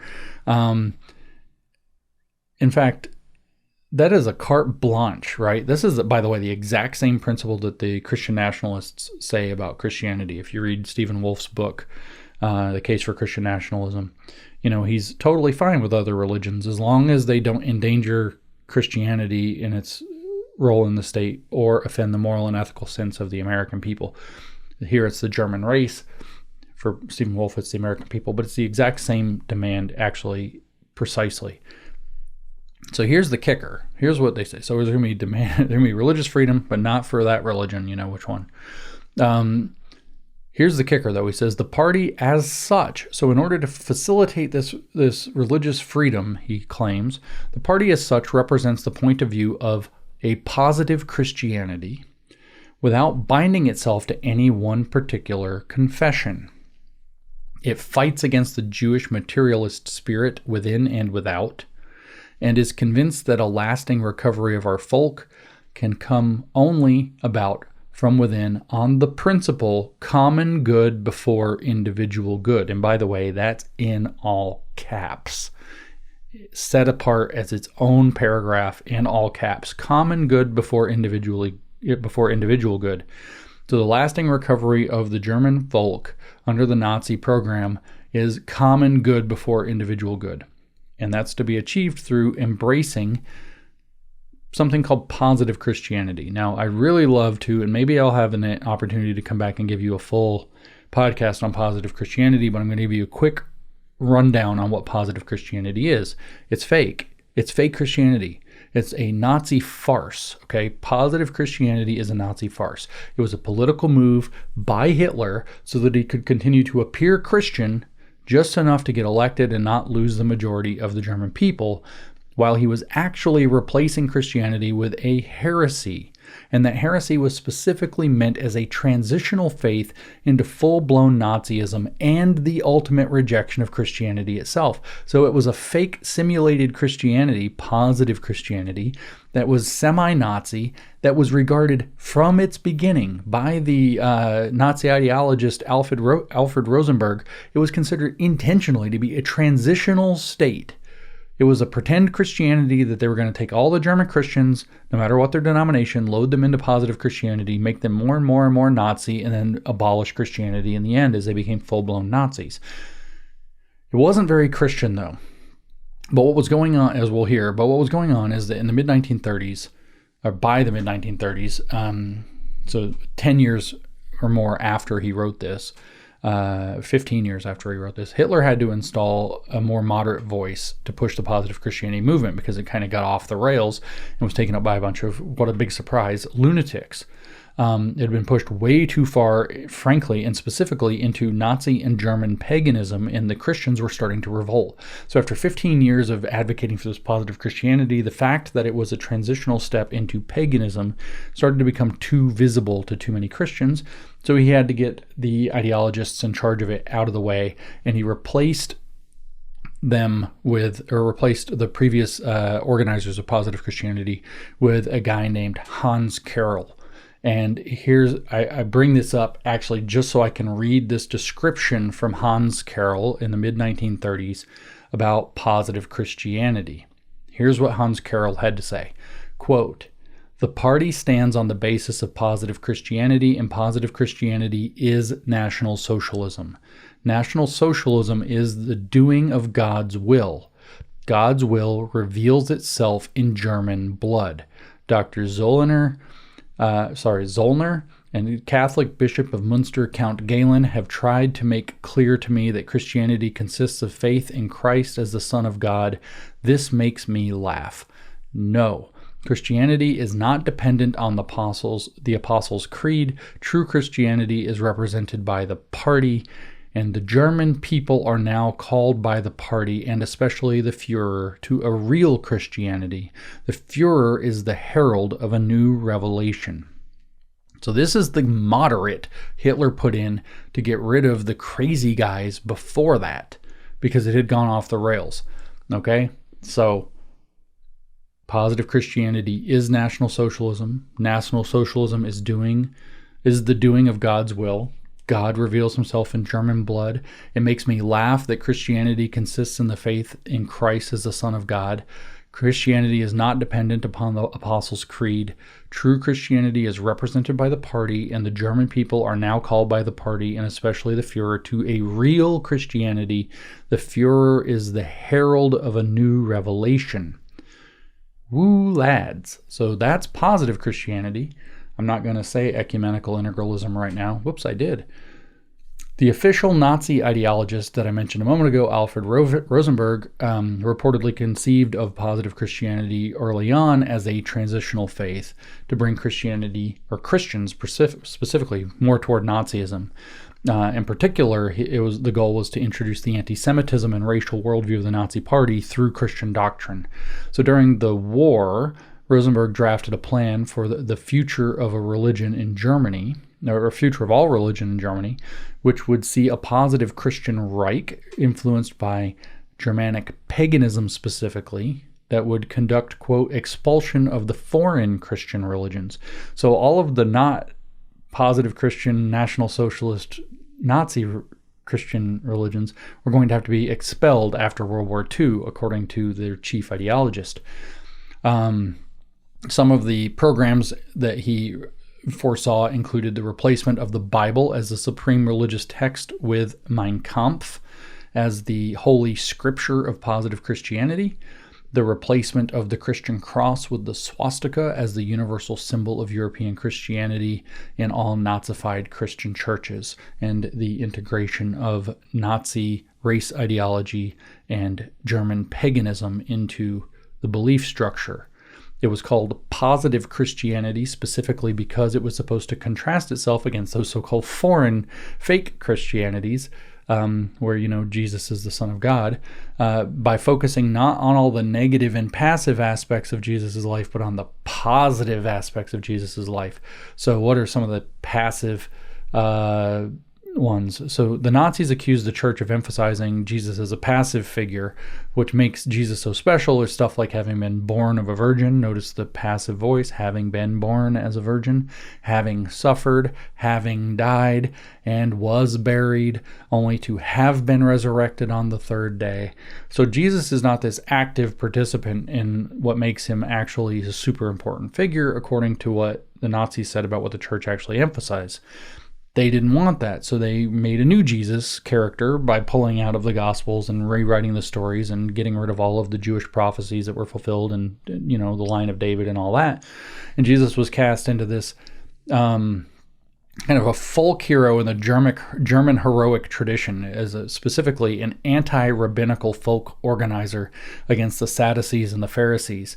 And he was imbued with various Germanic characteristics, including even possibly crypto-German race that had somehow got down there through the Persians. The Persian Aryans. And he was therefore bestowed with racial Aryanhood as part of the official doctrine, possible levels of Nordic descent, and through a variety of very strange arguments, Jesus' descent was edited so that he was no longer of the line of David or descended from any Jews or Jewish, and all references to Jesus fulfilling any Jewish prophecies was deleted. And of course, the Hebrew Bible itself, the Old Testament, was being removed. Hitler was also very unhappy with Pauline Christianity, so the epistles were also going to be mostly thrown out. You might recall that St. Paul very famously wrote, neither Jew nor Greek, blah, blah, blah, all one in Christ Jesus. Well, we can't have that, neither Jew nor Greek, as if being Jewish doesn't matter. Oh boy, can't have that. And so Rosenberg had a lot to do with this retooling, but so did some of Hitler's whims.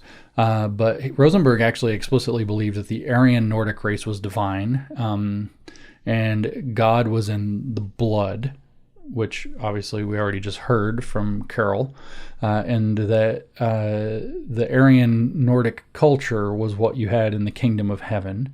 And in contrast, he also promulgated the idea through positive Christianity that the Jewish race was evil, and that it is in fact a satanic counter race to the divine Aryan Nordic race, which means positive Christianity is very clearly a form of Nazi racialist social Gnosticism, where the Jews become kind of the embodiment of the evil power that's suppressing the Aryan Nordic race that Jesus represents. And Jesus represents an overthrowing figure, Aryan folk hero that overthrows the wicked Jews and liberates the Aryans. Practically speaking, the goal of positive Christianity was to establish, first of all, a hard break from the Hebrew Bible, which is the Old Testament. Also, again, like I said, the Jewish origin, nature, and status of Jesus. It drew its inspirations not just from Nazism and German paganism, like we already discussed, but it also drew directly and on purpose from the ancient Gnostic heresies, mostly Marcionism and Manichaeism, or Manichaeism, I don't know, which, by the way, is Aryo-Persian. In other words, it's from the actual people who were Aryans, unlike the Germans. It also drew in, positive Christianity also drew in Vedic elements, which we can assume, given Hitler's interest in Helena Blavatsky and Helena Blavatsky's role in bringing a perverted version of the Vedic myths into Europe, that it's actually Blavatsky's theosophy that probably influenced positive Christianity there. I don't know that for certain, but it's a solid guess. Again, doing a deep dive on this would be very interesting. It has also been reported that positive Christianity was something like a floating religious signifier. So all of this stuff that I said is sort of just BS. We heard Hitler already indicate that it was pan-denominational theologically, so it didn't have any theological grounding. But everything that I just said is sort of BS. That the real utility of positive Christianity is that nobody knew what it meant for sure. It was somehow Christian in form, but it was positively whatever the Nazis needed it to mean at any given time, and it shifted according to need apparently quite a lot. So it was also just fake. It wasn't just a heresy. It was also just, ad hoc fake Christian stuff the Nazis used to drive people into their race ideology, which is their worldview. Its practical ultimate goals were allegedly to unite the German church and to steer it toward Nazism. That's what positive Christianity actually existed to do. It wasn't to create a religious revival or anything like that. It failed in the first of these goals. It did not unite the German church. It led to, at first, Hitler having to persecute faithful Christians, especially a lot of Protestants who were not going along with this positive Christianity program. Some 2,000 to 3,000 German pastors out of the 17,000 total refused to go along. The story of Dietrich Bonhoeffer here is obviously relevant because that's what he was rallying and pushing for. Of course, they accused him of wishing to assassinate officials and then killed him for his being a traitor, according with the party program, as we've heard. I refer you to Eric Metaxas's book or film about Bonhoeffer to find out more about that. But it did partially succeed. Positive Christianity as a mission did partially succeed in the goal of getting the German church to steer toward Nazism. Just like there were 2,000 to 3,000 pastors who refused to go along, 15 to 20% of German pastors, roughly 3,000, went all the way along and became positive Christian Nazis who taught positive Christianity in their churches instead of actual Christianity. And then, that leaves it's about 6,000 out of 17,000. So it leaves about 11,000 that were kind of dithering the silent majority that wouldn't stand up. And the rest is history, so to speak. So positive Christianity will deserve or should deserve a full treatment. I reached out to Eric Metaxas to see if he had done it. He has not. He touches on it in his Bonhoeffer book, but he doesn't go into it deeply, and he doesn't have currently the bandwidth to take it up. So he recommended a book, and if I can get a chance to get the book and read it, I might do a podcast about positive Christianity in this series later, but I don't know. But ultimately, the most important thing to take away is, first of all, in the 25-point program, they explicitly demand that positive Christianity will be the official Christian-ish religion, and it was ultimately just a way for the most prominent Nazis to use it as a political tool, eventually to abolish Christianity entirely in favor of Nazism as the only state religion. Okay, so now, last but not least, of the 25-point plan, and then we'll go back to the chapter and finish it out. Point 25. In order to carry out this program, we demand the creation of a strong central authority in the state, the unconditional authority by the political central parliament of the whole state and its organizations, the formation of professional committees and of committees representing the several estates of the realm to ensure that the laws promulgated by the central authority shall be carried out by the federal states. The leaders of the party undertake to promote the execution of the foregoing points at all costs, if necessary, at the sacrifice of their own lives. So that's how the 25 points of the Nazi Party program ends. So now we return to Hitler. We're still in point 10. We took a break there. He's the end of his rambling in point 10. He says, finally, and this is definitely not finally. He's always rambling. There's so much more. The movement's job is to create the foundations which are necessary for any republic or monarchy to survive. Our job is not the restoration of one particular form of government or the destruction of another form. The movement's mission is not to found a monarchy or to strengthen a republic, but to create a Germanic state. And remember, that's going to mean a Germanic racial state. And this series will turn next to several episodes, at least 3, maybe 4, covering what is meant by the Nazi state. Hitler continues, the question of what form a state government should take is not important in principle. The form is merely chosen based on whatever type is the most practical and useful. So it doesn't matter what kind of government they have as long as it achieves its goals. Once the people realize the great problems and duties of its existence, they will be able to work together as a state and question the outward formalities such as government structures. So let me fix that. I got off. They will be able to work together and state the question of outward formalities such as governmental structures can no longer lead to inner struggles, so such matters can be easily worked out. So the state is not it doesn't matter what form the state has. All it matters is that the state exists and the state continues to exist. And if it has to change its form, fine, so be it. That can be dealt with. So much so that he's very clear in point 11. He starts off by writing, the movement's inner organization is about convenience, not principle. The inner organization is the Führerprinzip. It is not about principle whatsoever. It is about convenience. To what? To establishing and maintaining the German Reich, the German racial state. Now this point, number 11 in the book, is very long and rambling, and we're mostly going to skip it, but there are a couple of points to draw out. I'm going to mostly editorialize around them so that we can make sense of them, but I'm going to just kind of draw very lightly here from point 11, which literally is so long that you think it's the last point and you don't realize there's more coming until you get to 12.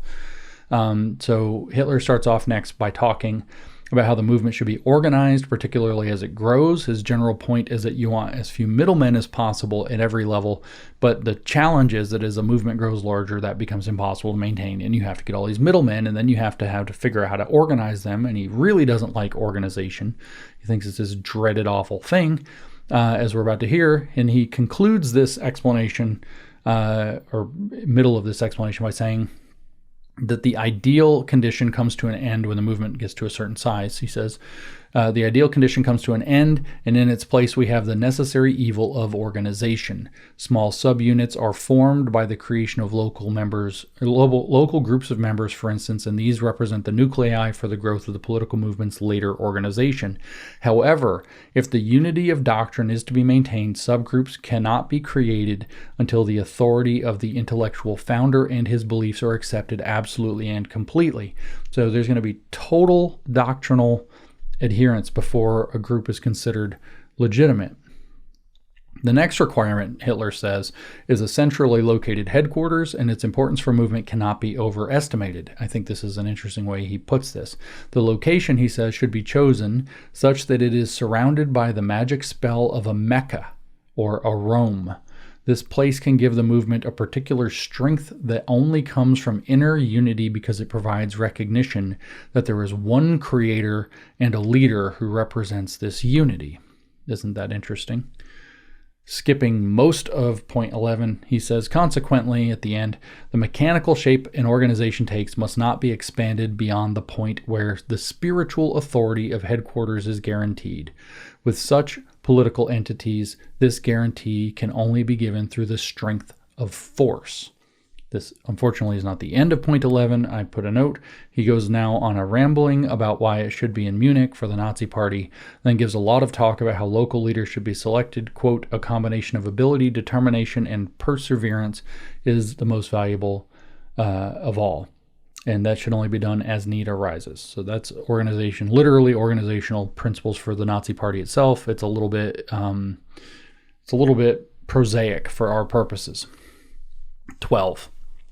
The future of a movement depends on the devotion, or more correctly, the intolerance for other beliefs that its followers exhibit in defense of it as the only true cause.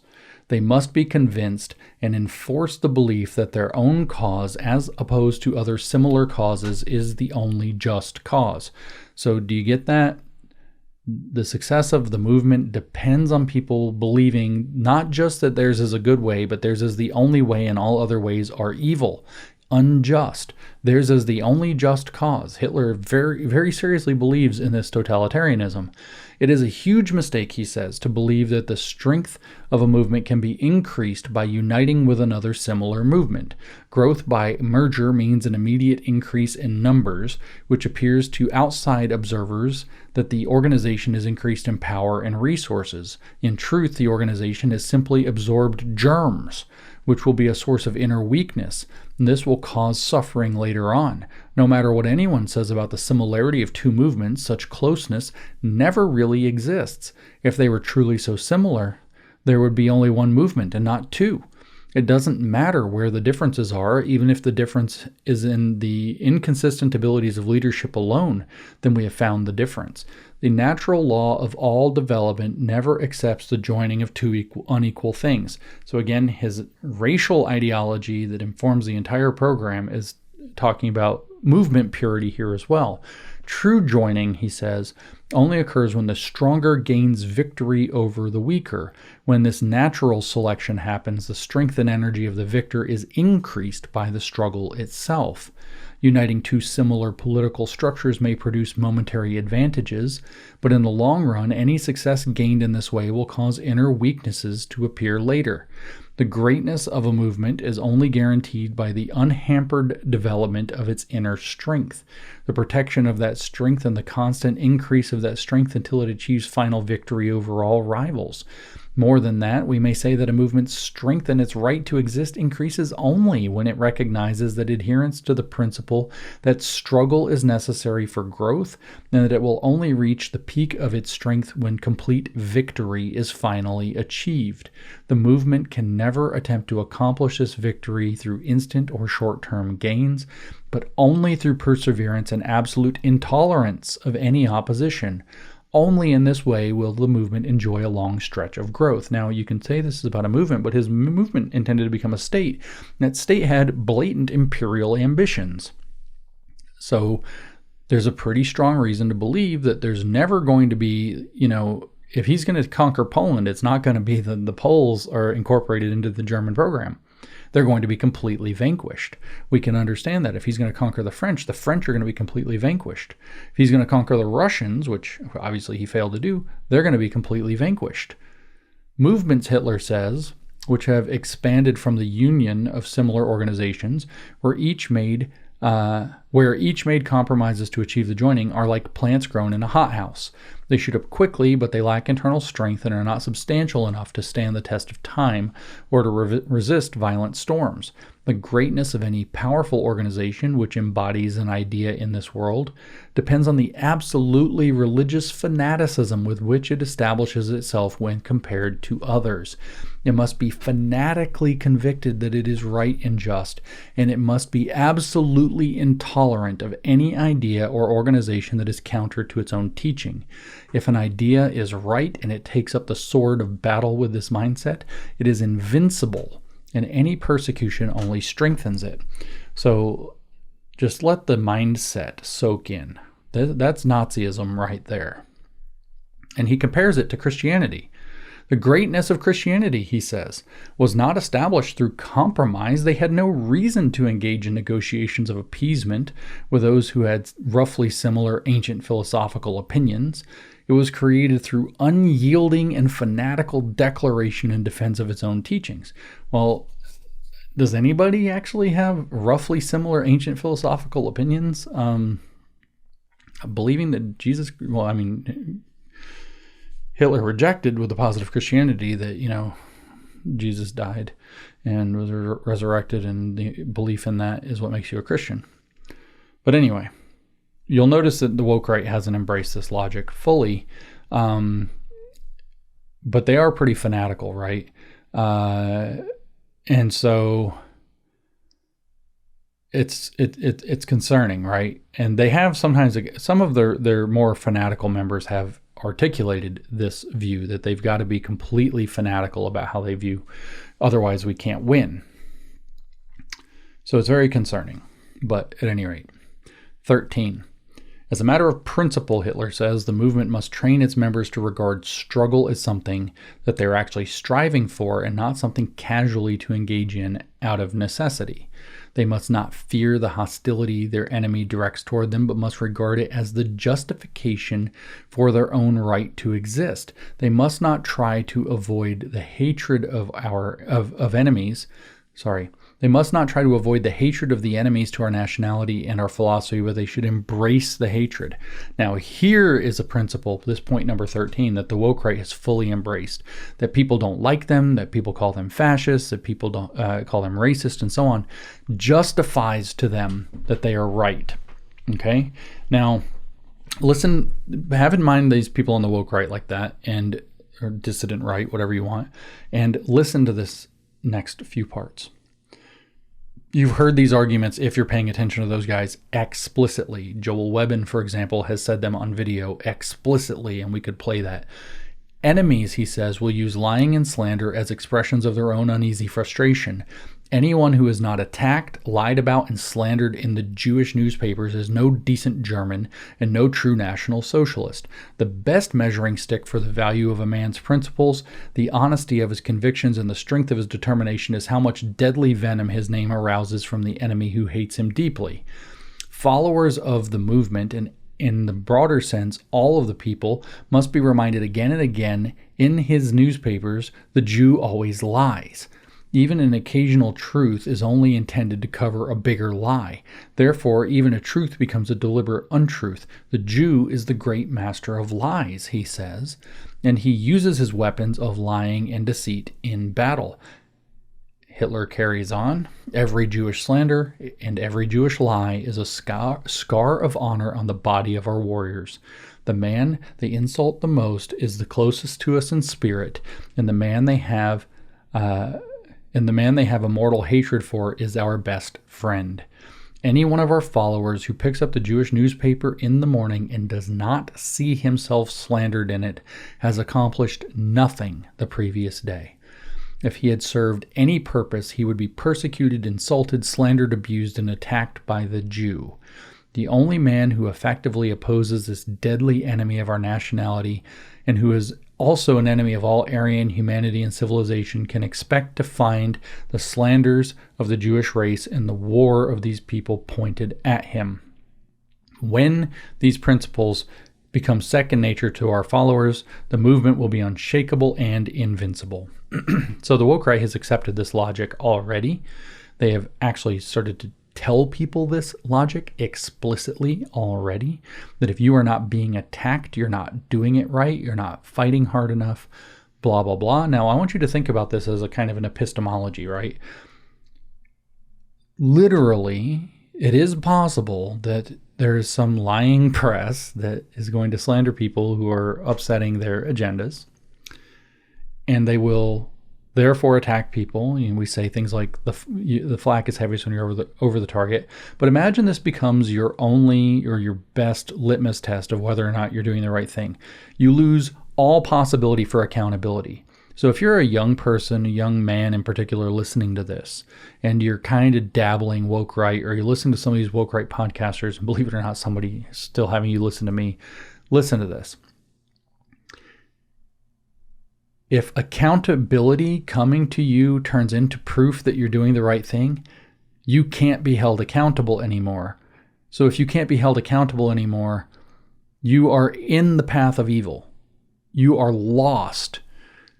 Real accountability still has to exist in your schema, or you are lost. As a matter of fact, if real accountability is out of your schema, you are in a cult.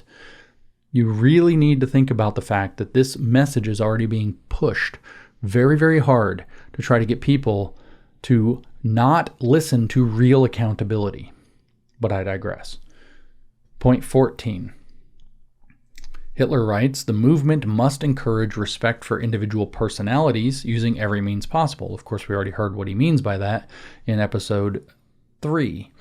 The movement must never forget that all human values are based on personal values. Remember, 14 is the last point, by the way. Every idea and every achievement is the result of the creative power of one man, but the public's admiration for great men is not only a tribute of gratitude to that man.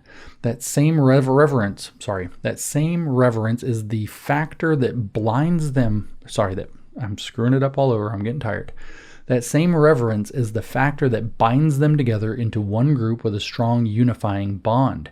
Individuality is irreplaceable, particularly if that individual possesses the vital cultural and creative elements and not the purely mechanical elements where a man goes through the motions as if he were a puppet. Skipping a little bit, the world's greatest revolutionaries and achievements, its greatest cultural accomplishments and immortal deeds in the field of statesmanship are all forever linked and inseparable from the name that history has chosen to represent each achievement.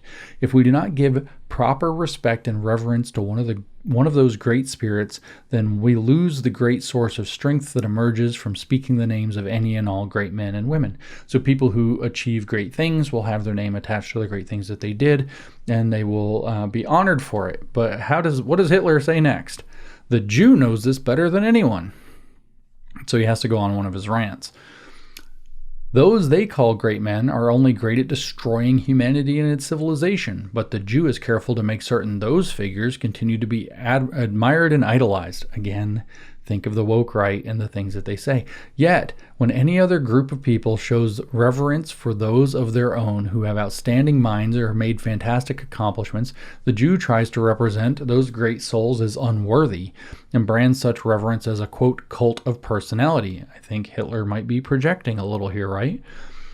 When a people become cowards and yield to such Jewish claims and disrespect, they surrender the mightiest force for inner strength they possess. I will counter Hitler here for the listening audience that when people lose their ability to be accountable in any way whatsoever to attempted correction, they become lost and in fact fanatical and crazy, dangerous to themselves and others, and likely to burn in hell for it if that's real.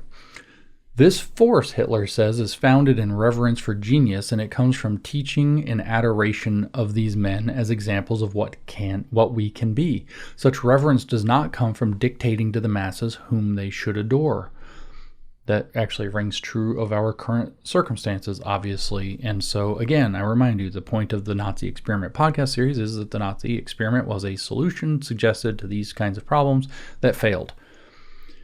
Hitler says, when human hearts break and human souls fall into despair, they find a great conqueror of distress, of shame and misery, of intellectual bondage and physical force, who looks upon them from the twilight of the past and extends their eternal hands to encourage men of despair. Woe to the people who are ashamed to grasp those hands.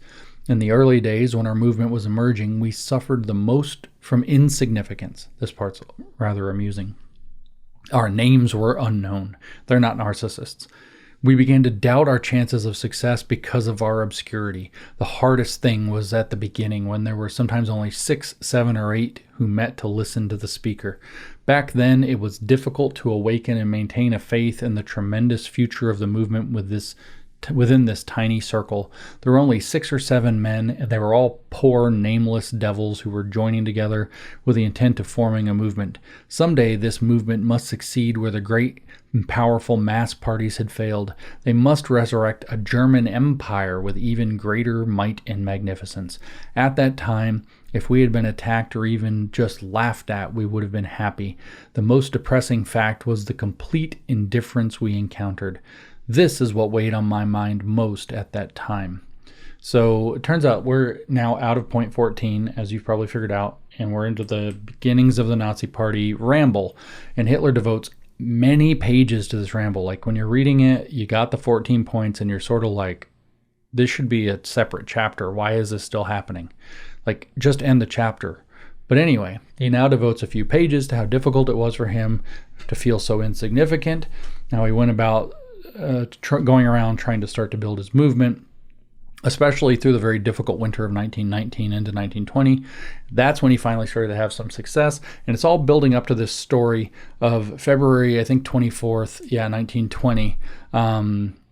After many, many pages of ranting and just detailing all of these developments in rather strange specificity for what this book is, he says some stuff that's rather chilling as history ends up recording it, and that's how we're going to wrap up the episode. So he comes back after explaining how he wasn't getting any traction.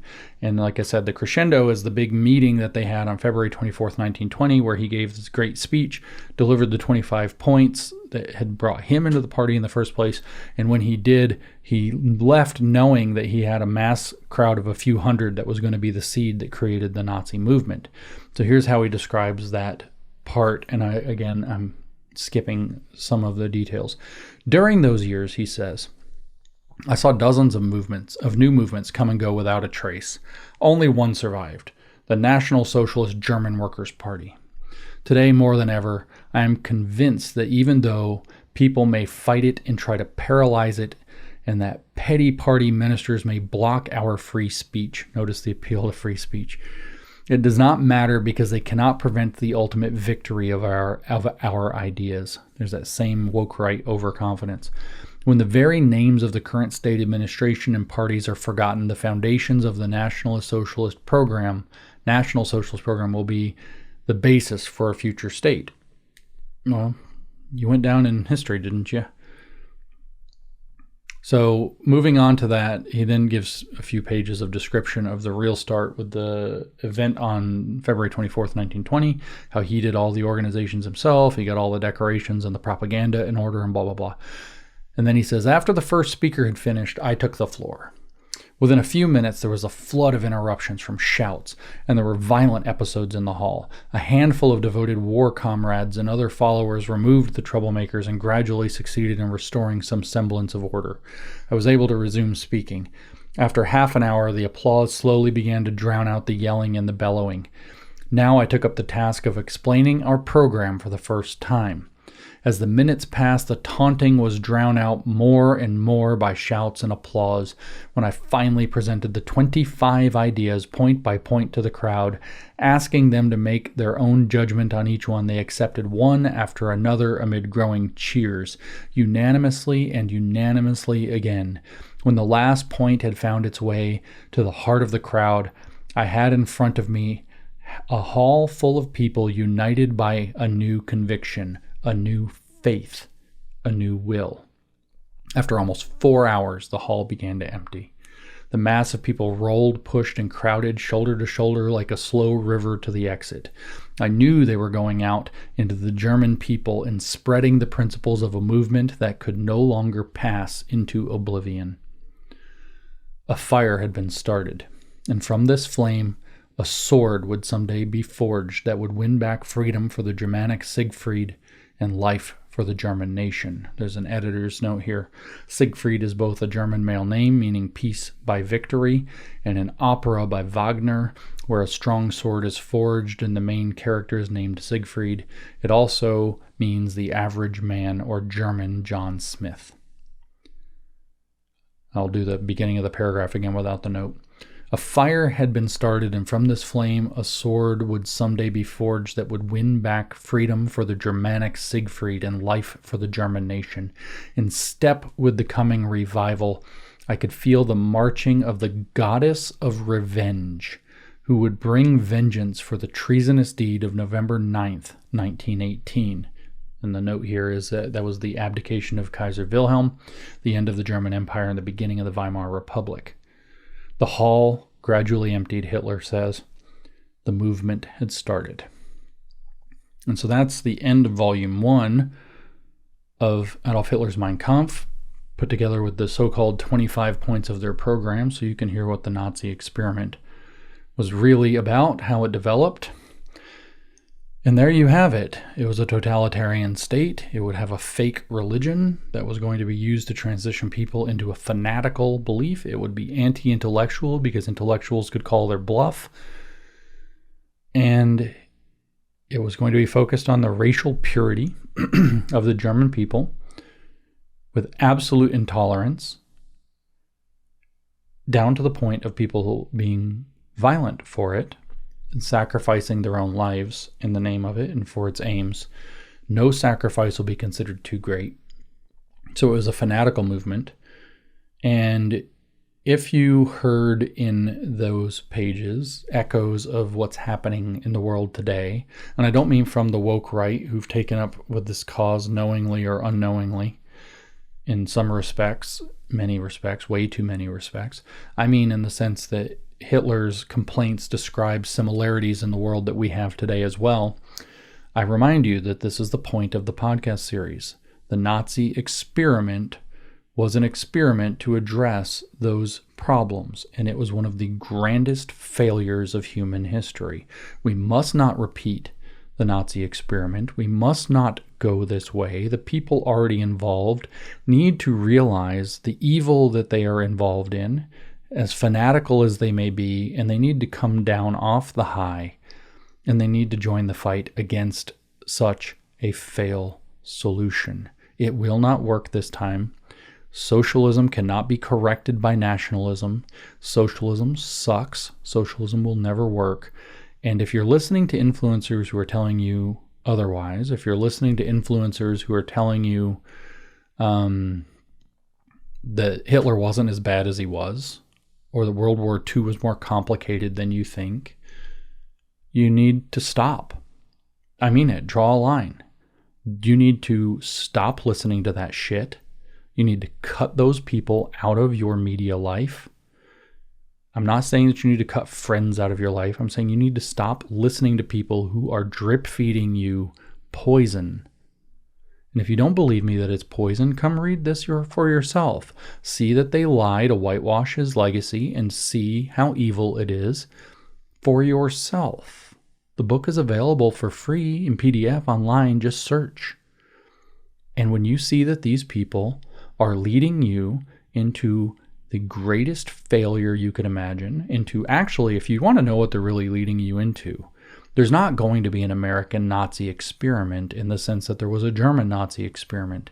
The American Nazi experiment is going to be an experiment in fumbling the football so that the left takes all the power back in the next coming elections. Get your head into this. That's what you're participating in. That's what these influencers are leading you to. Probably because they get attention, they're making money, they're getting clicks, they're getting payouts. They might be on somebody's payroll. Foreign countries have a lot invested in screwing up the American conservative movement at this crucial juncture where we have stepped into the role of maybe being able to stop the greatest heist of freedom that's ever been pulled. And the only thing standing in the way are the American conservatives, and how convenient to turn them into a bunch of little Nazis and a bunch of little anti-Semites and a bunch of little racists and so on. But the problem is, as people are acknowledging, that this problem is growing with velocity. And so there's only one sentence to finish with. We know the consequences of the Nazi experiment. The history is not lying. The Holocaust happened and is horrible.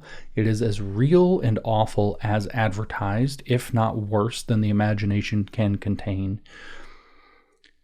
And out of stupidity, ignorance, vanity, desperation, fear, and outright foreign, deep state, Democrat, probably propaganda. I can't prove the Democrats, but if I were a Democrat operative, I would plant people in the MAGA movement to do this. Out of sheer manipulation and stupidity, apparently we're trying to pretend we're going to repeat it. And even if that doesn't get off the ground, even if we don't have the American Nazi experiment in the sense of what happened in Germany, it's still extremely dangerous for the particular people involved. Jews, most of all, of course, racial minorities, sexual minorities, and everybody else. Everybody else, actually. People who don't agree. Truly rabid and dangerous movement. And so the only thing to say in the face of that is, of course, we're doing this because never again means never again, and never again is now.